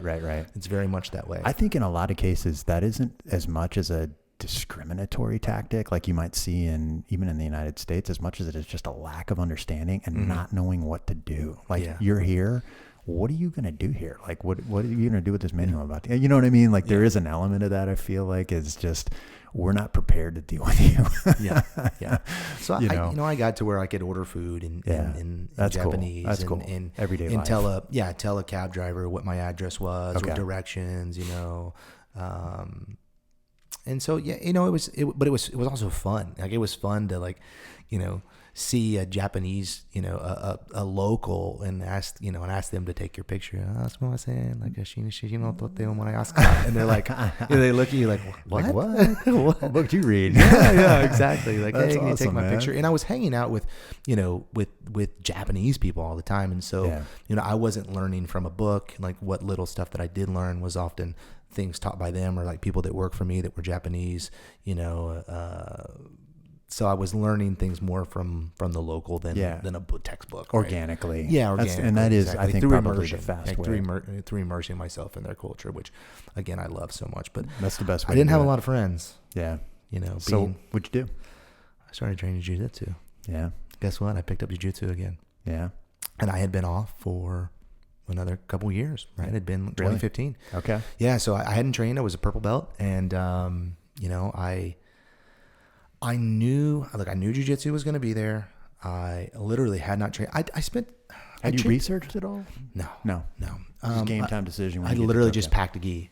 Okay. I packed a gi and my purple belt and was like, I'm doing this. I had trained a little while after I got my purple belt. I did train a little bit with Marcus Antalante at the gun range. So I'd done a little training in like 2016, but for very briefly. I was just, again, so career focused that like jiu-jitsu was taking too much time away from my other things that were driving me at that time in my life. Yeah. So man, I joined a CrossFit gym in CrossFit Roppongi, which is a pretty affluent area. Yeah, another very nice. A lot of embassies nearby. Yeah. So very foreign friendly too. Even to join that CrossFit, like the instruction was in English, in the morning class, and so, this guy after class one day says, "Excuse me, are you a grappler?" Was he French? He was from Switzerland. From Switzerland, yeah, right. The Swiss French accent. Okay. Excuse me, do you a grappler? So he saw my ear. It was like my mangled ear, and it's like, oh yeah, man. I used to train jiu-jitsu. He goes, oh well, I train. I'm a blue belt. There's a gym close. Maybe you train. I was like, I would love to. So the next day, I went to Carpe Diem down in Hiro, which a little bit about that gym too, right? Hiro is where I trained. Yeah. And that's what's crazy is that I found out incidentally that I think for Mika and I were talking. I mean, you and I had talked. We had trained at Double Five, but we had never gotten into Japan. And I feel kind of ridiculous about it now because, your belt was from Carpe Diem and I never picked that up. But for Mika is the one that told me because we were talking about Haisam. Is that what his name was? Yeah, Haisam Rita. Yeah. And tearing up the world. Yeah, we just kind of got into. I don't even know how. I think I was telling him about Japan, and then he's like, "Yeah, Cramer. That's where Cramer came." I'm like, "What?" Because again, world's largest metropolis, and Carpe Diem has grown quite a bit. But even back in 2017, I was there. We literally were two ships crossing in the night, and yeah, that wasn't the only one. I mean, like that probably wasn't even the closest one to your house, I wouldn't think. I mean, I don't know. Maybe it was. No, there was not one that matters. I mean, train stops are usually probably more indicative of where you'd go. I think it was more class schedule.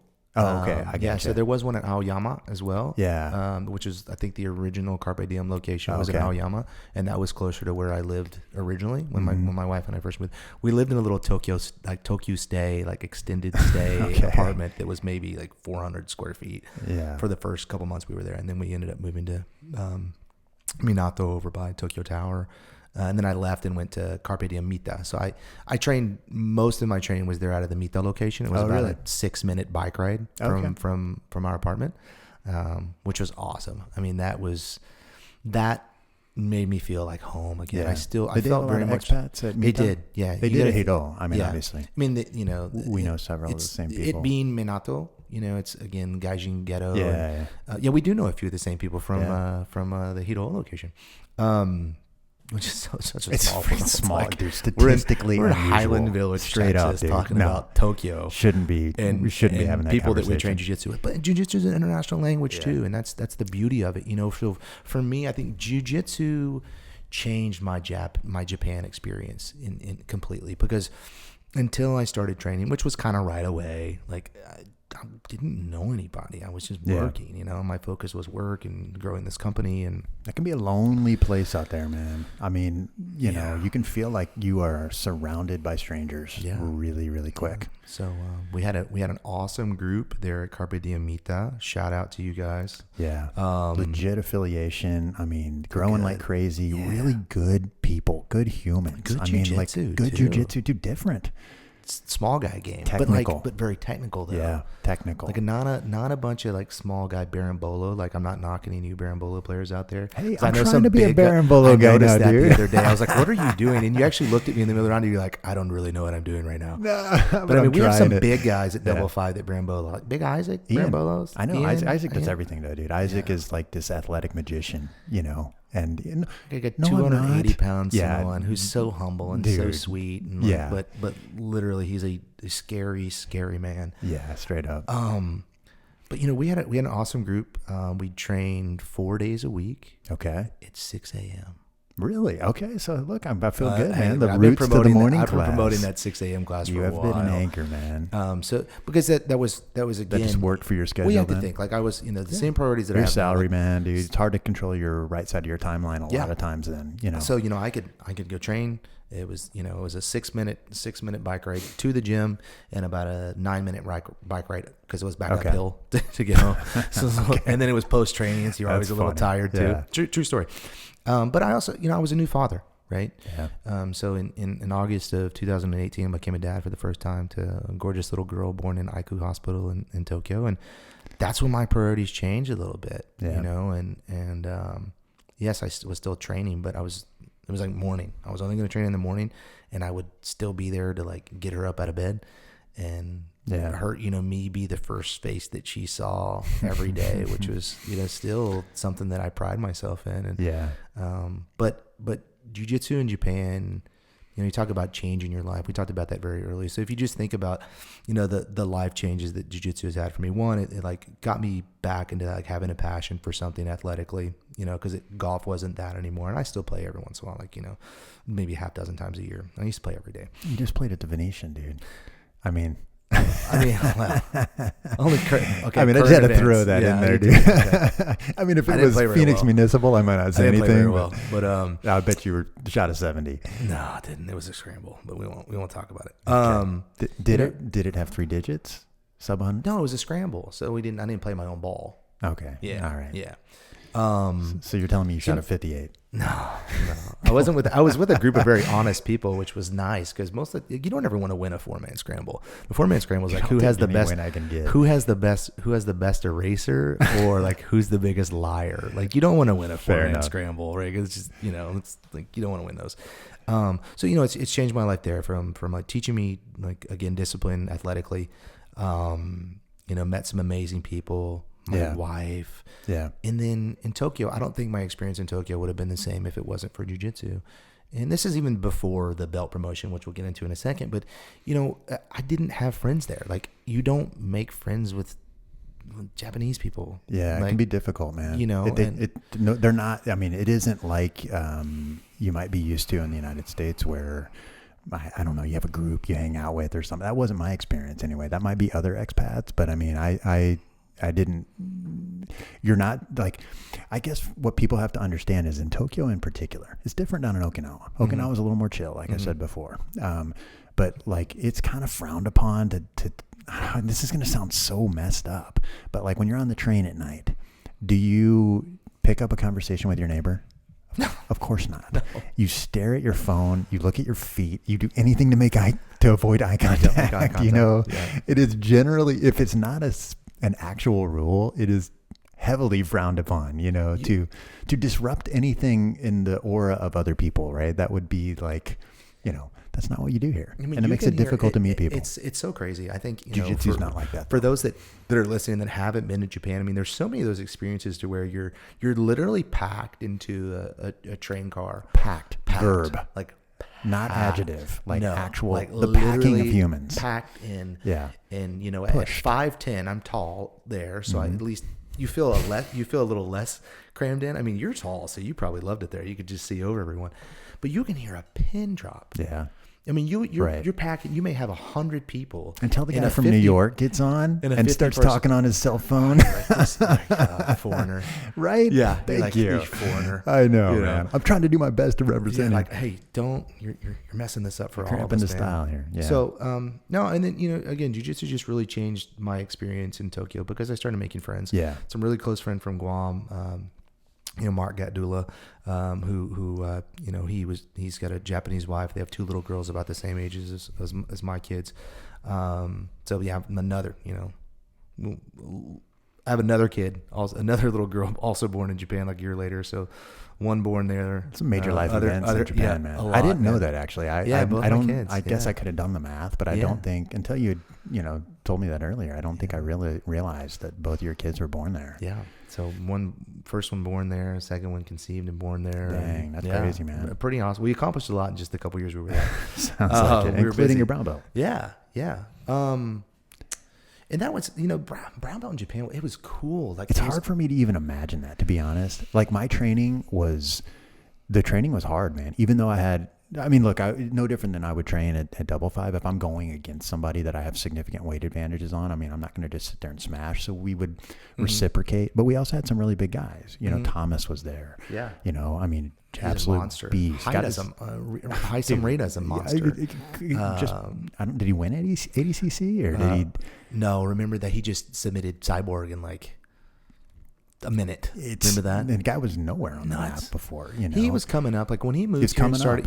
When he moved here and started, he was doing some super fights, and he moved here. I guess he was with David Garmo at Assembly, and David Garmo. I never got to train with him while we were in Tokyo, but I met him there. He would travel and stay with Thomas and Reda Meptuche and Haisam Reda.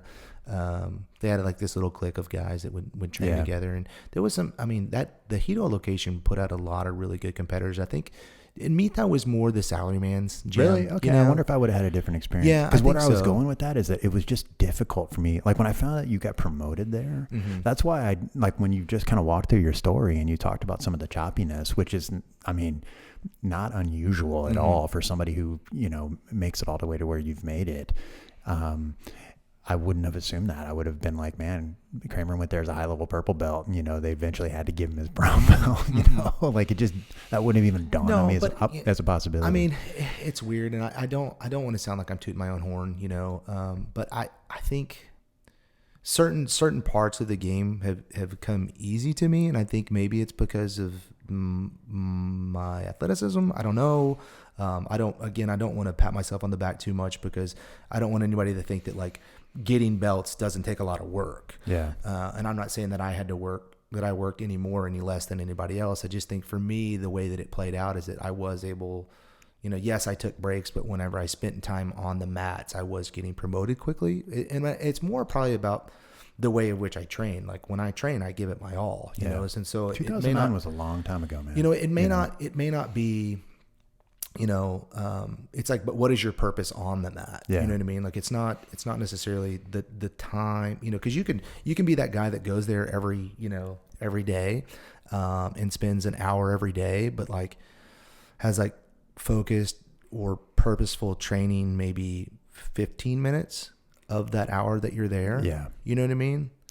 And I maybe don't do it that way, to where my time that I spend there, like I am there to train, and yes, I'm still nice and I'm friendly and I'm trying to help others, but like I'm also trying to learn. I'm also trying to learn something new. I'm also trying to incorporate something into my game. So, and I was very much the same way at Mito, but I was a staple of the morning class there. Yeah. Like that was my class. Like people knew, like, and there were other people started joining, and like expats that maybe trained at Carpe Diem would start coming over there in the mornings. And so again, there was a couple of us, myself and 2 other black belts, one named Stephen Paul. I wasn't a black belt then, but purple belt, but he was a black belt. From Connecticut. I'll get into this brief story about that in a second. And then Alex, who was a Russian guy. Russian embassy was closed too, right? Yeah. That's that does make a unique conglomerate of individuals, is that Tokyo is very, like me being I've spent a lot of time traveling and whatnot, and usually, like Americans congregate with Americans and whatnot, but like that was out of necessity. That wasn't the case there at all. I mean, like Thomas was French. Hassan was, I think, from Kenya. Ghana. Yeah, that's right. Yeah. The people that I hung out with the most, one was American, the other was American Japanese, the other one's from Malaysia. Kind of all over the place. So it's just cool to be around that many different types of individuals and their backgrounds. Man. Yeah, it was. And so, the brown belt there was it wasn't a surprise. Did they have a belt ceremony, or? We did. Okay. We did, but they announced those that were getting promoted, like via the gym's Instagram page. Okay. Like beforehand. And I guess just to make, and I was on it, and my buddy from Guam, like, tagged me and goes, "Oh, big guy getting brown belt." Dude. It's like, what? Wait. And then, but my buddy Nico, the guy that, they're very, and this meant a lot to me because Nico is the guy that I met at the CrossFit gym that introduced me to Carpe Diem. He got his purple belt the same day I got my brown belt. So that was cool, right? The guy that got me into jiu-jitsu there, and was also like, myself and Nico and Mark, we worked out together in the park. Down in Shibakoen, we would, work out in the park together, do park workouts in the mornings, and then we'd train or vice versa. And so we were a little clique of like jujitsu little rats that were training together and working out together. It was a lot of fun. But this, for Nico to also get his belt at the same time was pretty cool. But the belt ceremony was actually at Hito. Was it really? Yeah, the belt ceremony is a nice gym. They've renovated it too. It looks like. I was kind of scrolling, it's gorgeous. Yeah. Just getting ready for this. And to think of the area it's in. Well, of course, man. I don't even know why I picked it. But what's so funny about Hito is that it might have been because of Thomas. Because I knew I was going, and I knew I was going to train jiu-jitsu. That was not negotiable. I was a purple belt. And I was chatting with Thomas back and forth, like just from their chat, I guess. I think I'd emailed him a couple times. And when I got there, of course, he's probably doing that to like 20 different people, that are 18 of which won't even show up, And I'm like, hey, I'm Dave. He's like, oh, okay. Like whatever. But that's how I ended up there. And beautiful place though, man. They have a weight room, showers. I mean, it was a nice set of mats. Yeah, man. it was a nice set of mats. You can't imagine the real estate. Oh my God! Can't imagine how much where they had that's to play. at. Yeah, I right know, where it man. is. I mean, I know. Do them, and you can kind of do some of the economics in your head, and it's like, okay, I guess that works. It wasn't cheap to do jiu-jitsu there. No, either. Well, it wasn't. Expensive. It wasn't far off though. Yeah, you're right. Not too far off. Yeah. Did you have any like for me, I've done martial arts all my life, and so in Japan, and I had some kind of expectations, and but for you, I mean, especially getting into Brazilian jiu-jitsu the way you did, sort 27 when I got into what were your expectations doing that in Mecca, in Japan? I mean, it takes you back a couple century. I mean, it's like where it all started, right? Yeah. I mean, traditionally, it's cool. It's very right? meaningful. That my brown belt does mean a lot to me too. Yeah. Obviously my black belt means the most to me, but that brown belt meant a lot because it was not only was it the culmination of a lot of work and a lot of time spent there on the mats. We had just kind of we kind of shut the business down about a month before I got my black belt or my brown belt in Tokyo. And so I felt very unaccomplished professionally, right? But I had this sport to fall back on. Yeah. And so then the timing for which I received it, like I remember it was September 23rd, 2019.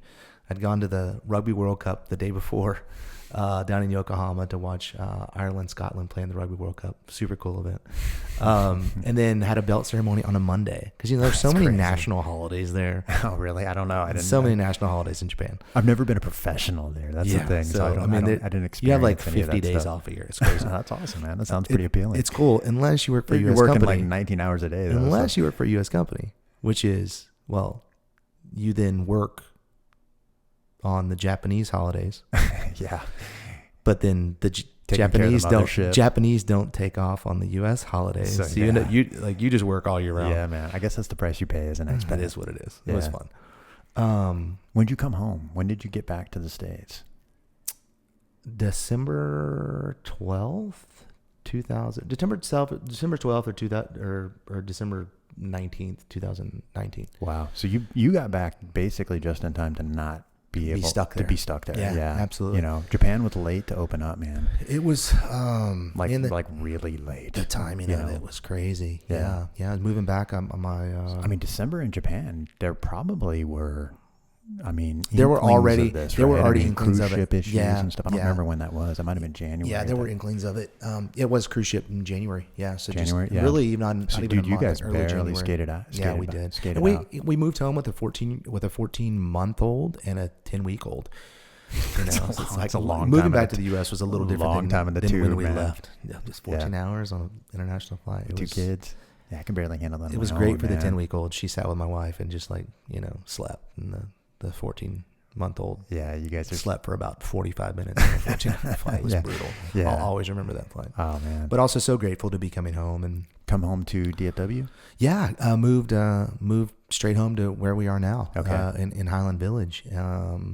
And it just, it worked out. The timing of it all worked out. And I look back at that experience as, there was a little bit of failure there professionally. Just the business shutting down and, You felt that way anyway. Yeah. I felt that way. I didn't realize until just even recently, like how meaningful and impactful in such a positive way that experience and feeling failure again, my first time professionally, I'd been very successful, as far as just this ramp of promotion. And I experienced a little failure and it hurt and it stung a little bit, but I still had jiu-jitsu to fall back on and that was really nice. So yeah. Did you immediately get back on the mats at Justice or the day I got back? Really? Yeah. And so, where'd you go? Where do you think I went? No, I didn't even know. Well, yeah, I guess you would have been. Yeah, he just opened. Opened, yeah. So, it's so crazy. I didn't know it was that late. I thought, for some reason, I thought it was. So, end of August 2019, there was a decision made to shut the business down. And so, I kind of went in the next morning, fired everybody. It was a horrible experience. But were you the only expat? I was the only in-country exec. Yeah. Okay. Yeah. We had several people working for us. Especially in Japan. Call center down in Yokohama. A normal part of their culture. It's not fun. No, it's lifetime employment there. Nobody fails. And so to fire people in Japan is really hard. Oh, it's my not God, fun. I don't wish it upon anyone. It's like an act of God. I mean, I would think it's brutal. Legally, and then especially just for me, the way that I'm, wired, where relationships are so important. I'm trying to save face. I think if I was to go back and do business in Japan, I could. Now, maybe, we'll see. I mean, we'll see. But I'm sure you did it the right way. Yeah. But somebody posted. It was Bruno Bastos posted. That he posted a picture with Formiga, and I didn't even know who Formiga was at the time. He posted a picture of Formiga late summer 2019 of training, and it tagged Highland Village, Texas. So unique. So I reach out to Bruno. I was like, "Hey, dude, I know long time no talk. This is my first coach. This is the guy that introduced me to really my passion for jiu-jitsu." And sure enough, he's training in Highland Village. So I pinged him, Facebook messaged him, like, "Hey, man, what are you doing training in Highland Village?" He's like, "Well, Rafael Formiga just opened a gym here." Mm-hmm. I didn't really know who Formiga was. I'd kind of been out of the being a fan of the sport because I stopped competing a long time ago. So I wasn't in. It can be a lot to BJJ keep up with casually. It is, and so I didn't know who Formiga was until I went. I went and trained the next morning there in Mita, at Carpe Diem Mita. And, the guys asking me hey, when are you moving back? I was like, well, it's not going to be until December. Well, do you know you're going to train? Yeah. I was like, yeah, man. I guess there's this guy Formiga. I said, I'm sorry, coach. I guess there's this guy Formiga that opened a gym, basically where I'm moving back, literally around the corner from where I'm moving home to. And he goes, dude, you don't know who Formiga is? And I'm telling this to Stephen Paul, who has actually trained with Formiga in Connecticut years and years ago. But he was like, dude, small world, are you man. kidding me? You get to go back and train with Formiga. Do you realize this guy's like the #1 ranked Masters competitor and like ever, and he's got all these world championships. And he just starts, and Stefan just starts naming all of Formiga's accolades, and I'm like drinking from a fire hose. Like, oh, I had no idea. He's like, you are so lucky. Are you sure it's Island Village? You are so lucky, Cramer. You are so lucky. And my God, aren't I? So, so I had the introduction from so Bruno made an introduction, and then you can't do a podcast like electronically or what? Yeah, through Facebook Messenger. Okay. Hey, Formiga, this is a guy that used to train with me back in the day. He's a great guy. You'll love him. And, Formiga was like, absolutely, bring him. But just before I moved home, I saw that JB. Jeez, dude. I saw that. I did JB, finally talk to JB about this. He's like, "What? What? I'm on the podcast." Yeah, like every episode. I know, dude. So I told him to come on too. I saw that JB had been training there, and of course, I know JB from back in my Octagon days and then early Bruno days. Oh, too. that makes sense. Yeah. Okay, that makes sense. So I, because he kind of grew up in the Machado space. Well, he grew up in the Machado space with a lot of the original Octagon guys, like Greg Seal, the owner, and some other folks. And yeah, I mean, JB would have been a senior black belt by the time you started. Yeah, he was. He just destroyed everyone. Yeah. Then, just like he does now. And so I reached out to JB. Hey, I'm moving back. I see you're training there. Like, would you mind also letting Formiga know that I plan to train there when I come home? And so I had the introduction from JB as well. So nice. I flew in. We left with the time difference. I left at like I think 10 a.m. Tokyo time and got back like 8 a.m. U.S. time. How with the whole time difference, like you actually, it's like you go back to the future type deal. Yeah. And I got off the plane and like came to noon class. Really, dude? That's crazy. Mistake. Yeah, it was a bad mistake. You could have come to a stretching class, and it probably would have. I'd had no sleep. I just traveled back home with a newborn and a toddler and. You needed to sweat out some of the airplane funk. I came in and I got worked by everyone. Yeah. And namely this one guy who posted something about just absolutely whooping my butt, and that was Mark. Nothing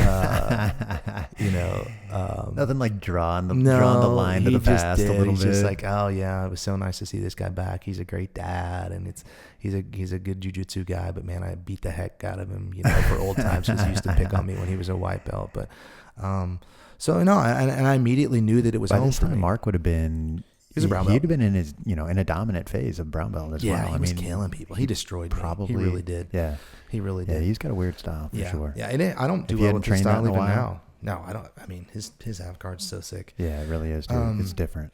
But so Highland Village just became home for me, and Formiga was just so welcoming. I'm like, this is the place to be. Like, how lucky is it to walk to have that feeling at kind of everywhere I've gone. Yeah. And that's I think that's rare. I think people have to bounce around to find their different homes and gyms. And yeah, like, my path to black belt hasn't been linear per se, but I haven't bounced around from gyms. It's been like, well, I trained here and then I left the sport for a little while, and then I came here and then I left the sport for a little while, and then I came here and I left the sport.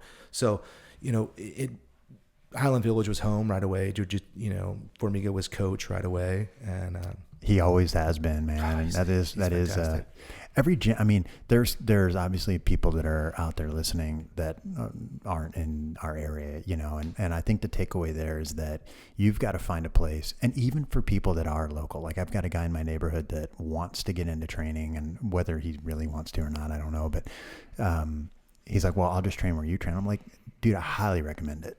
However, there are other schools, and you need to find what's comfortable for you. You need to go into a place where you feel welcomed. Anthony brought that up as well. He's like, well, what do you want for new white belts to take away? I want them to feel welcomed, and you will probably feel that way at Double Five, but like wherever you're at in the world, I mean, that's for you to last for a long time, man. It has to be a group of people that, that kind of build you up and bring you up, and you feel good about being around, because it can be a tough night sometimes, man. It can be, and jiu-jitsu, it's funny, man. It's it can be whatever you need it to be. Yeah. And it decides, not you. right? Yeah. Am I right? Yes, it's kind of sir. like, I talked earlier about God a little bit. Like, he kind of picks the path that you're going to take. And, Yeah. and it's funny, jiu-jitsu does the same thing. Mm-hmm. It is what you need it to be, but it decides. Yeah. So you need to be humbled. Guess what? That day you go on the mats, you're going to get humbled a little bit. Yeah. Because there's always somebody better than you. Seriously, dude. And sometimes it's a guy that you work over, and they just, that day they're on their game and they smoke you. Yeah. Sometimes if you need that little bit of confidence boost, it can be that too. Yeah. If you need just a good sweat, it can be that too. If you need a place to feel like family and feel a part of a community, it can be that. So I think jiu-jitsu is what anything it needs to be, but the sport itself will decide. Yeah. Now, one thing that I'm certain of is that regardless of that, it's always home. It's always the sport's always going to be there, you know?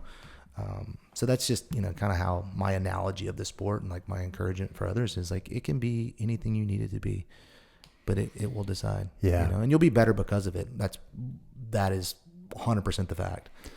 There are some questions I want to get into, but before we do, and one in particular is on the thread. You've brought it up twice now, and I've got it kind of written down in my notes that I wanted to chat with you about.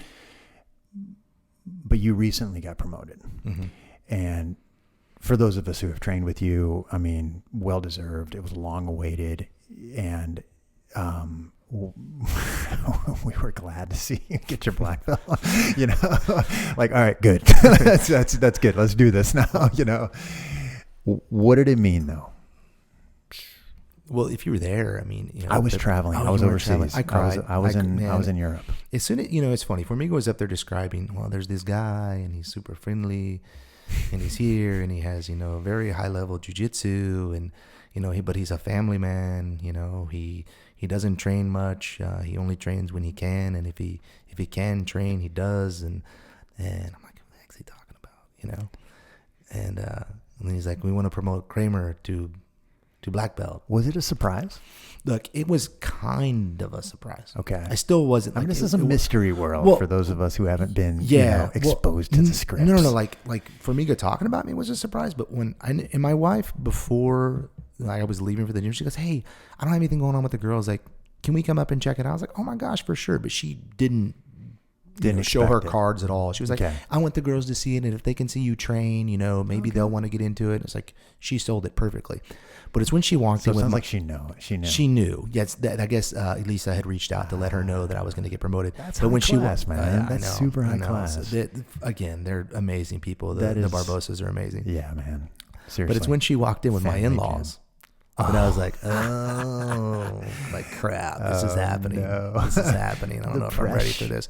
But so even knowing that was probably about to happen and hearing Formiga talk about me, like I don't, you don't always see yourself the way that others see yourself, right? Yeah. I still think of myself as that little guy from the small town that's like small, meek, doesn't have a combat sports background. Yeah. Like, you know what I mean? You're all like, in a way, kind of all a golfer, right? And so it was a huge surprise. It was very much a huge surprise. But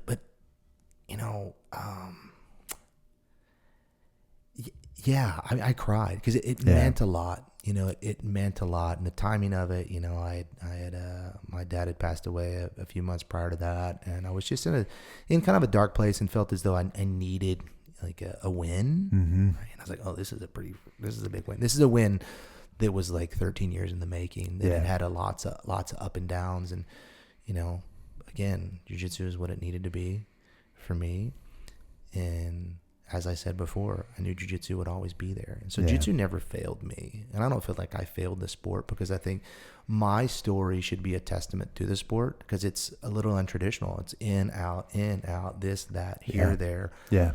But I've come home and jiu-jitsu is always home.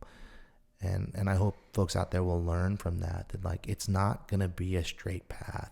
And it may for some, right? I think, there's the unique case of, someone that starts training and gets sponsored and like they're basically trained to be a professional and trained to be a world champion. Like that wasn't me, But so many people see it as almost unattainable, right? And again, many people, obviously some of the folks that we train with you get to know, right?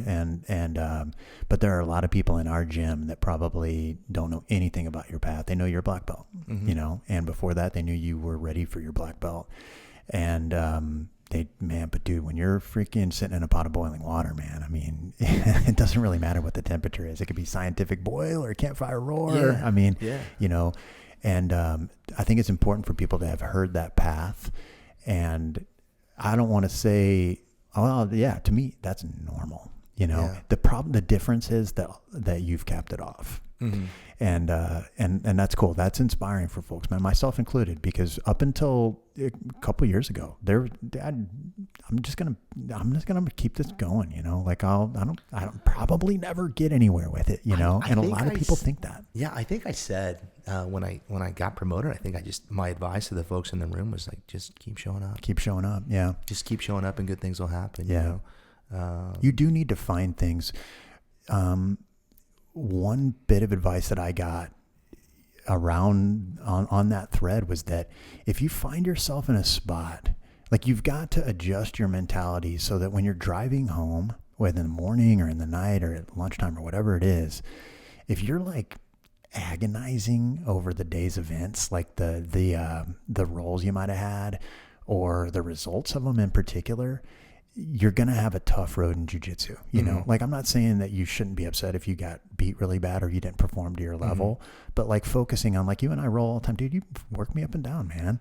If I go home at 7:30 and start my day with, dude, I just got freaking demolished on the mats, that's not a good mindset to have. No. Forget about my belt. It wouldn't matter if I was a black belt, you were a brown belt, and the other way around, like it's there's a mindset there. It could be so productive, and then it becomes much more enjoyable, because it isn't about like, am I going to get promoted or not anymore? Yeah. And I don't, am I beating yesterday's Dave? Yeah. Or fill in the blank. Or am I doing this for that humility that I mentioned before? Yeah. And it's that humbling sport, and there's certain times I go up there too, and I leave not feeling discouraged, but humbled. And those are different. Dude, those are exactly. different feelings. They could be very, very similar, but it's different. Yeah, absolutely. Like they're probably, they're probably synonyms in a way, but they feel differently to the person experiencing those. Like, humility is still something of pride, right? Yeah. And in a good way. Like, being humble is good.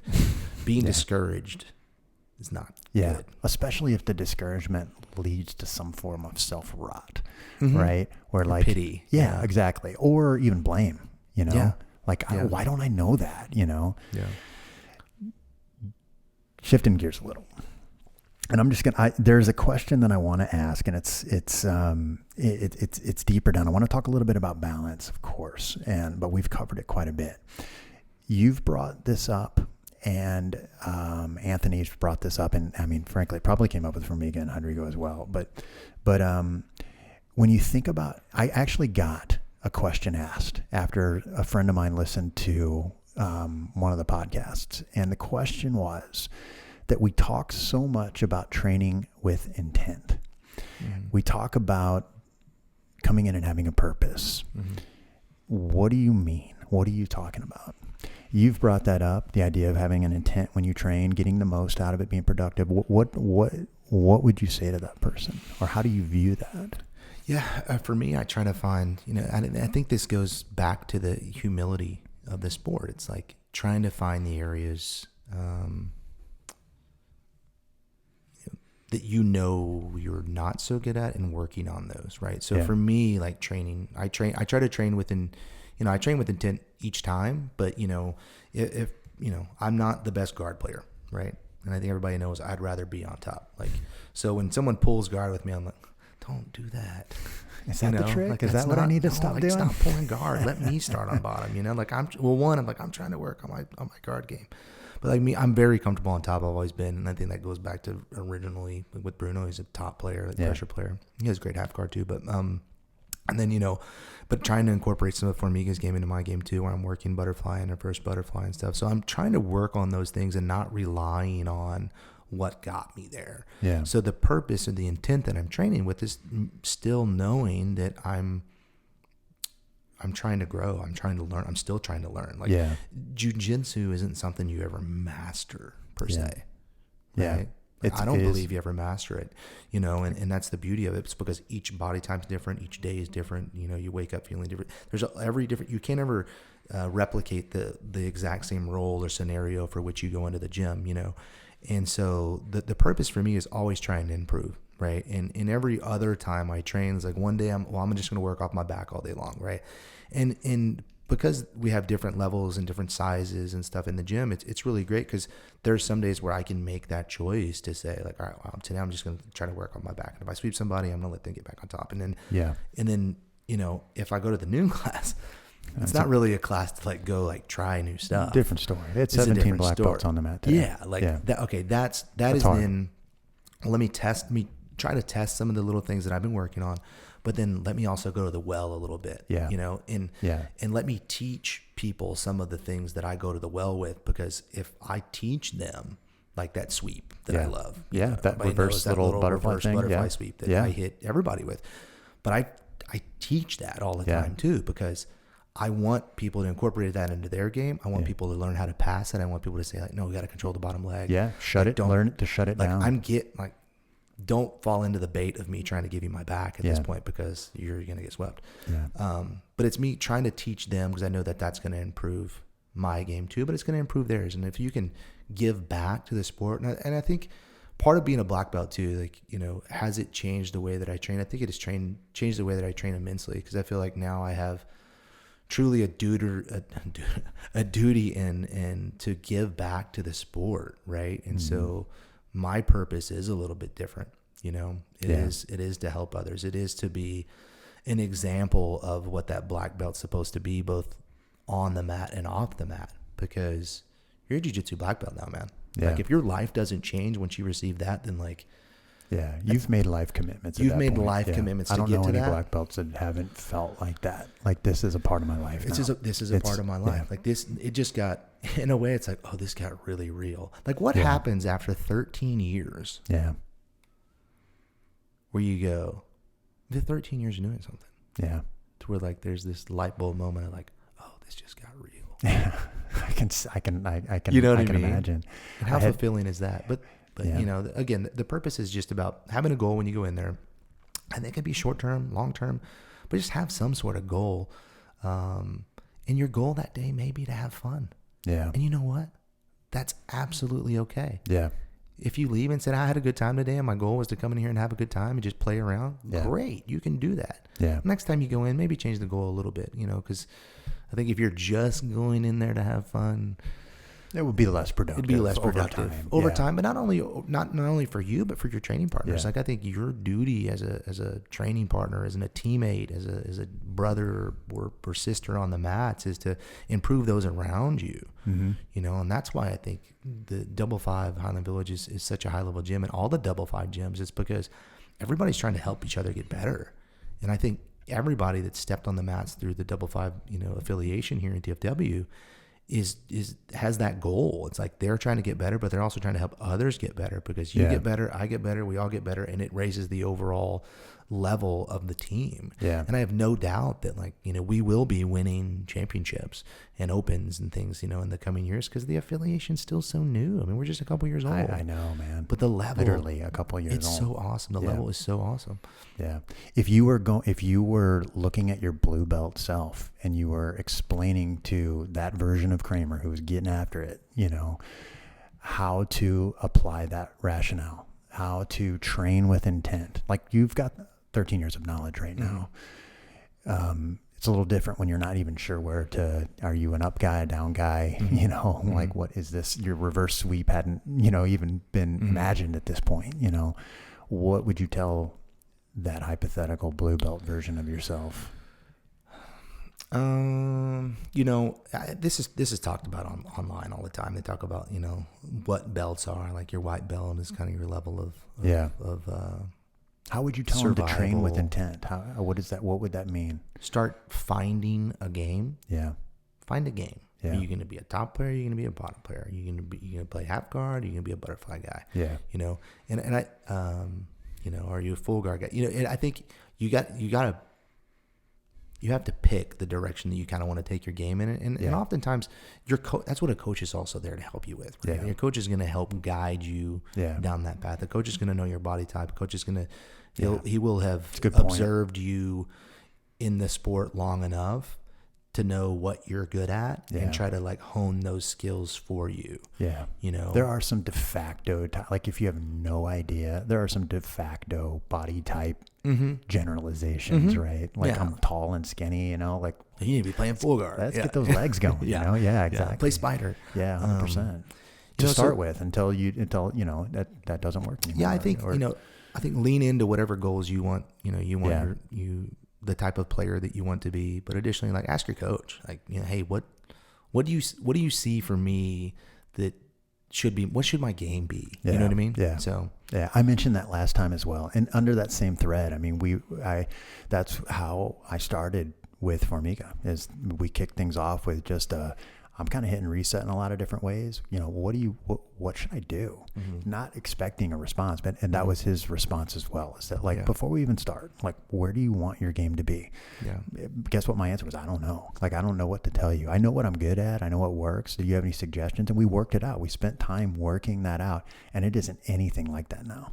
It's a lot different, but we had a place to start, and then you start troubleshooting, this isn't really working anymore. Okay, let's make this adjustment. Let's make this change. I mean, it's a process. I think with anything, it's priorities, right? It's your priorities on the mat. And I know we very early in the conversation we talked about priorities and how to prioritize jiu-jitsu, and I hadn't gotten into too much detail on that, and I'd feel remiss if I didn't cover at least some of that and finding the balance, because most people know me as someone that prioritizes my family over jiu-jitsu, and that is the case. And my priorities are God, my wife, my kids, my family, my friends, work, then jiu-jitsu, and then fitness. So it's very low on the list.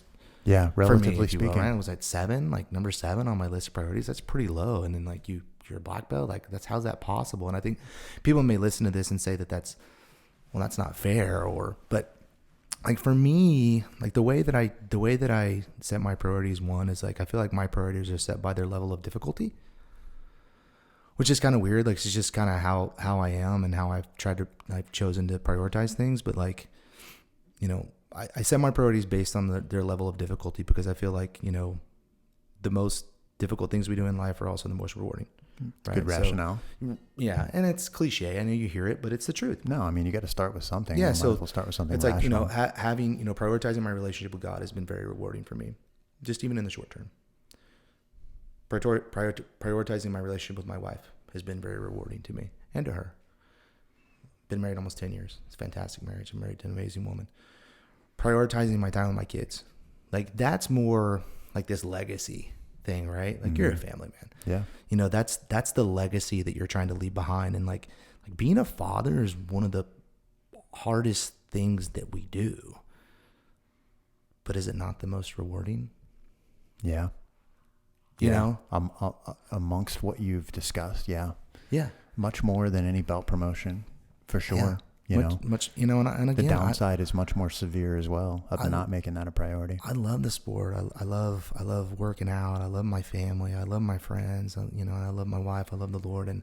But right now at this stage in my life, my kids are 3 and 4. Mm-hmm. That's why my priority is them, because I know that, the hardest thing that I'm doing right now, which is raising those 2 little kids, those 2 little girls, a little knucklehead sometimes, but it's so rewarding. Yeah. Like, being a father is so rewarding for, just to see the smiles on their faces. And, somebody sent me this recently. I don't remember who it was, and they'll probably remind me maybe after they hear this, but they sent me a quote, about being a dad. And I love this. So I think it's important to share with the audience, is that he said, I know the best thing that I give to this world may not be myself, but someone I raise. Yeah. I've heard paraphrases of that before as well, and I totally agree. It's your legacy, man. It's your legacy. Yeah. So it's your legacy. It's going to outlive you. Jiu-jitsu will be there. Yeah. I know it's going to be there. Yeah. That was the conversation. That was one of our first conversations. Yeah. Was jiu-jitsu's going to be there. how do you bring that in? I mean, gosh, I mean, there's so much to pull on there. I mean, and it goes, that's what's so funny. I mean, Anthony brought that up a little bit as well, on a prior episode.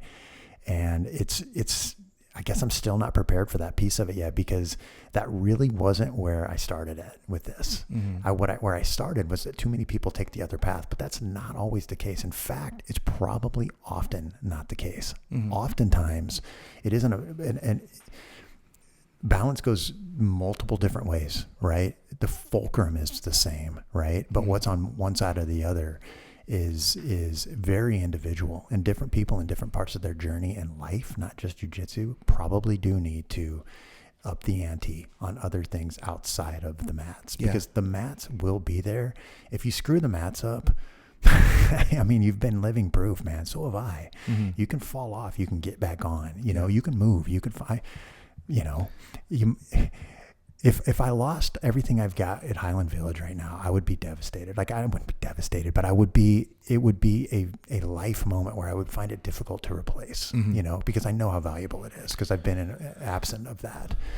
But if I screwed up the other elements of it, you don't really get a do-over. I think, you know, we're I don't know, longer in the tooth than maybe some of the guys we're training with. Perhaps. Right? Yeah, you know, I'm definitely faking it. Yeah, you know, we're neither of us look our age, and that's okay. I know this is a podcast. Thing. There's no video, but it's really, man, it's about picking your hard, dude. Yeah, you know, it's a good way to put it, man. Really, pick your hard. Pick your hard. Pick your hard.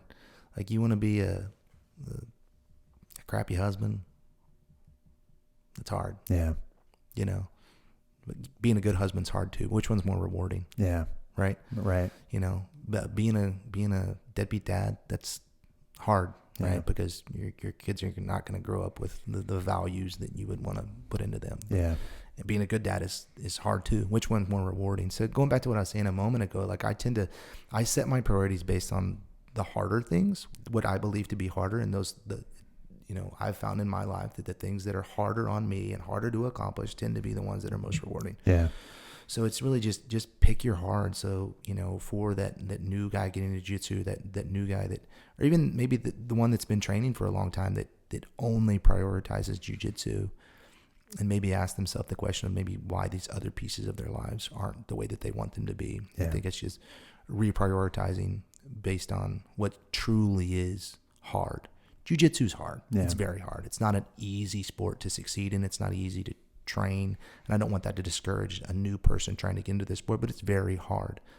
You know, there's a Latin saying, is it kalepata, which is not without labor, right? And I think anything that you're going to find success in life is going to be hard. Jiu-jitsu is going to be there. Your family's not going to be there. That job's not going to be there.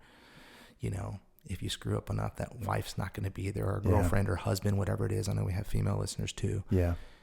You know, it's prioritizing based on the things that are hard, and what's the hardest, but also what's the most rewarding. Yeah. You know, and again, this black belt means the world to me. But about to celebrate 10 years of marriage with my wife means more to me than that black belt. Yeah. The relationship that I have with God means more to me than that black belt. Seeing my kids grow up means more to me than that black belt. And it's not to diminish the black belt again. I think we just understand where my priorities lie and what's more rewarding to me in life, and it's all those other things that I listed. Yeah. Do you find that mentality helps you find a way to get on the mats? Absolutely. Because you're there.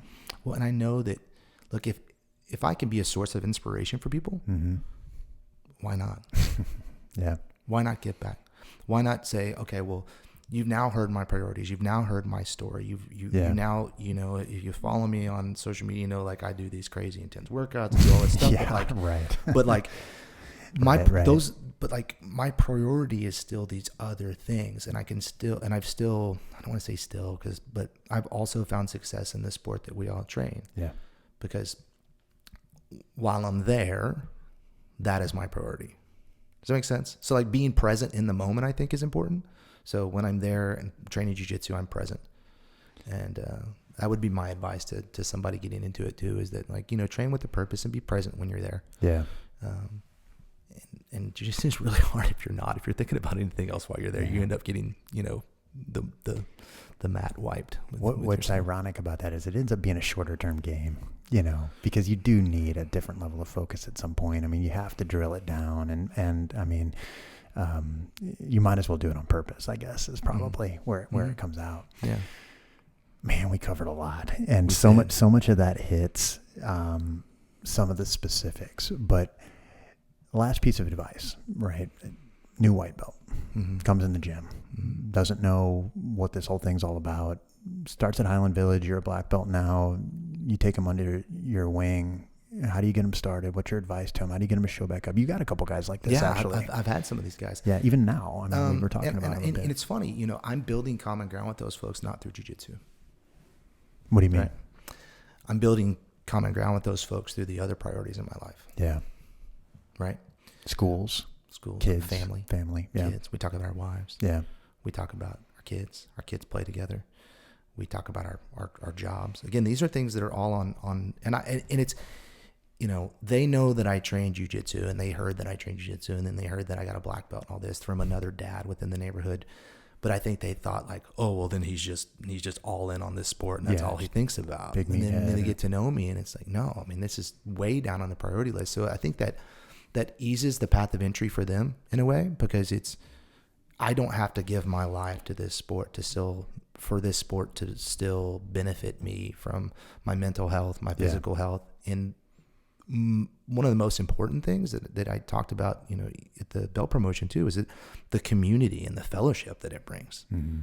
We're surrounded by many amazing people. Yeah. It's just, and that's one of the most humbling things to me about this sport, is all the awesome people that I've met from it. Not just the physical humility that you learn sometimes when you get your butt whooped. But yeah, that's inevitable. But you know, I would encourage that white belt to not change their priorities. Like still focus on what should be important to you, and lean into your upper belts. Yeah. Don't be afraid to ask questions. Lean into your upper belts. They'll take you under their wing because they see, you know, because they had somebody do the same for them. Nobody in this sport got to where they're at by themselves. Yeah. There was always that upper belt that helped you. And then there was that upper belt that helped them. And it wasn't just your coach. Your coach has a lot of different people to focus on, but everybody has their favorite training partner, right? Definitely. That has helped them, you know, both on and off the mats. Yeah. Like whether it be the accountability of, hey dude, where you at? Like show up. Sometimes like it's time that to could train. be half of it. Yeah. Half of it is accountability. And so, you know, lean into your training partners, lean into that other white belt buddy perhaps, or the guy that brought you to the gym like myself, because I know that I'd encourage anybody to train jiu-jitsu because of the health benefits, and they're not just physical health. You know, it is a place to release some of the other stressors that the other things on your priority list likely bring to your life, your God, your relationship, your kids, your family, your friends, your work. All those can be very stressful to maintain and provide and to still have balance in, but like jiu-jitsu can kind of, for the moment that you're on the mat, especially in that, you know, 5-6 minute round, you can't think about any of that stuff, right? I mean, you can't. Mind is blank. Your mind is blank. 100%. It should be. It most likely is. Yeah. And guess what? You tend to leave the gym most of the time a little bit relieved of those things, and you realize that the thing that you may have been stressed out about when you got into the gym is, the stress may not be completely gone, but it's likely in perspective a little 100%, bit more. 100%, man. I talked about that at the very beginning, and at some point, you know, I'm sure there'll be an opportunity to get into it a little bit more, but I can think of, oh gosh, innumerable at this point. I'm sure there's a cap on it, but real life major situations, work situations, things that had significant economic stakes that I had no path to remedy. Mm-hmm. And I walked onto the mats, and I trained, and I walked out, and it doesn't solve itself, but the clarity was there, right? Mm-hmm. Like the ability to actually process things a little bit more rationally. Yeah. Getting towards the end here, do you think white belt Cramer 2009 would believe that his 13-year older twin had gotten a black belt? No, I don't think white belt Cramer in 2009 would have seen himself anywhere that he was today, from marrying Brittany to I guess that's a good point, having a successful career in the energy business, to everything we talked about, to even having a relationship with God. Like, I was so lost back then. God brought me to jiu-jitsu, and as crazy as it is, man, jiu-jitsu brought me back to God. And if it wasn't for some of our training partners, like kind of reintroducing me to the Lord, I wouldn't have that relationship either. And I wouldn't have the clarity to realize that God also put jiu-jitsu in my life way back then. I would not have dreamed of the life that I have now. And so I'm so grateful for God's grace and God's mercy, because I haven't done everything right. Mm-hmm. And I still have so much. And I'm so thankful for all that I have. Short answer to your question, no. The white belt Cramer would not have seen his life the way that it is today. It's a good parallel. I think everybody could probably relate to wherever they're on the journey. Talk a little bit about your involvement with Stephen and Jesus in Jiu-Jitsu and this organization that you guys, I'm not sure how involved you are. I know you're a part of it. I know you've been involved in it at some level, but that's piloted out of our school, and I know it's a big part of your life. It is, man. A lot of things that if you marry up Jesus and Jiu-Jitsu, they both come with some intimidation to entry, right? These barrier to entries, which is likely through intimidation, which may be lack of knowledge, So take someone like myself that grew up in the church, that kind of knew God as an acquaintance his whole life. I grew up going to church with my parents, and there was worship music in our house, and I know my mother prayed over us every day, but I didn't really have a relationship with God. And I was really lost even just a couple months ago, and Stephen and Josh Schosberger and JP Donnell, Stephen Little. Little, who's not little? He's not so little. Reached out to me, invited me to this pursuit event, this like men's retreat. It's not a retreat. Just letting everybody know, it's not a retreat. It's not sit around it. It's called pursuit. We do not retreat. We pursue.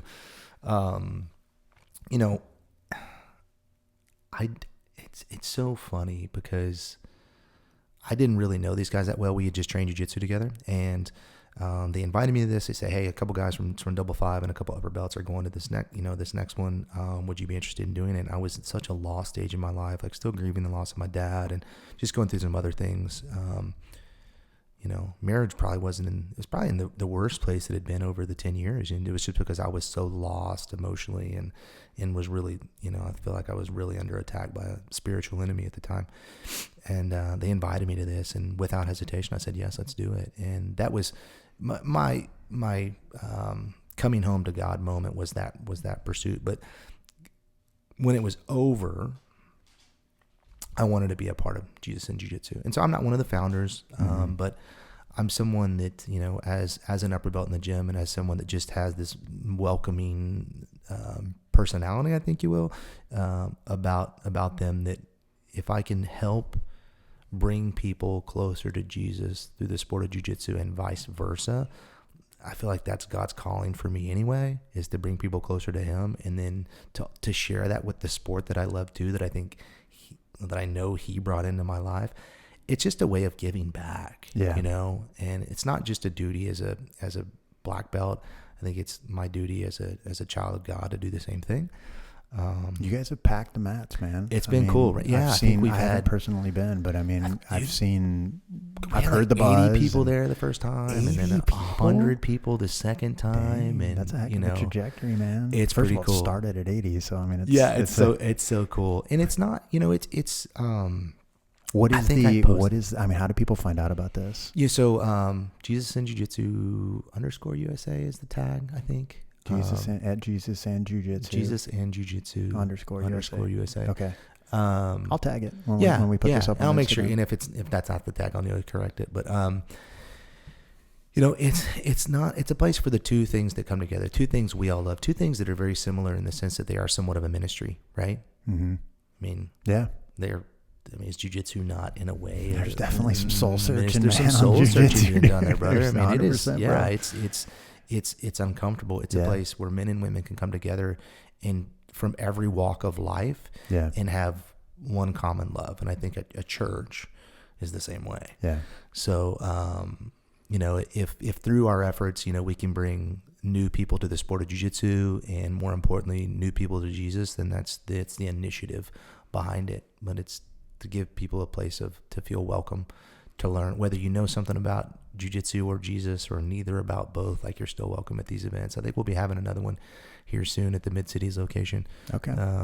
More information about that later. But Roger that. Yeah, it's pretty awesome. And I'm excited to be a part of it. I'm not one of the founders of it, so I don't want to pat myself on the back for their efforts, but I'm somebody that will promote it heavily because I know how meaningful both of those things have been in my life. That's awesome. Yeah. Closing things out. 13 years, man. Black belt, newly minted. Yeah. Under Formiga. Is this the beginning? Is this the end? Oh, dude, this is the beginning. culmination? No, this is the beginning. This is What's the next? beginning. What's next? So part of giving back to the sport and feeling as though, you know, like I'm put here to be a source of inspiration and I want to be that, is I'm ready to start competing again, man. I'm ready to step back. I haven't competed since I saw your name, man. Yeah. I didn't know Ryan Cramer. You're like, who's Cramer? Ryan guy. Yeah, so I'll be stepping on the mat. I love it, man. I'll be with you. Yeah. Oh, heck yeah. It's going to be awesome. I hope we have a ton of people there. And I haven't competed since I was a blue belt.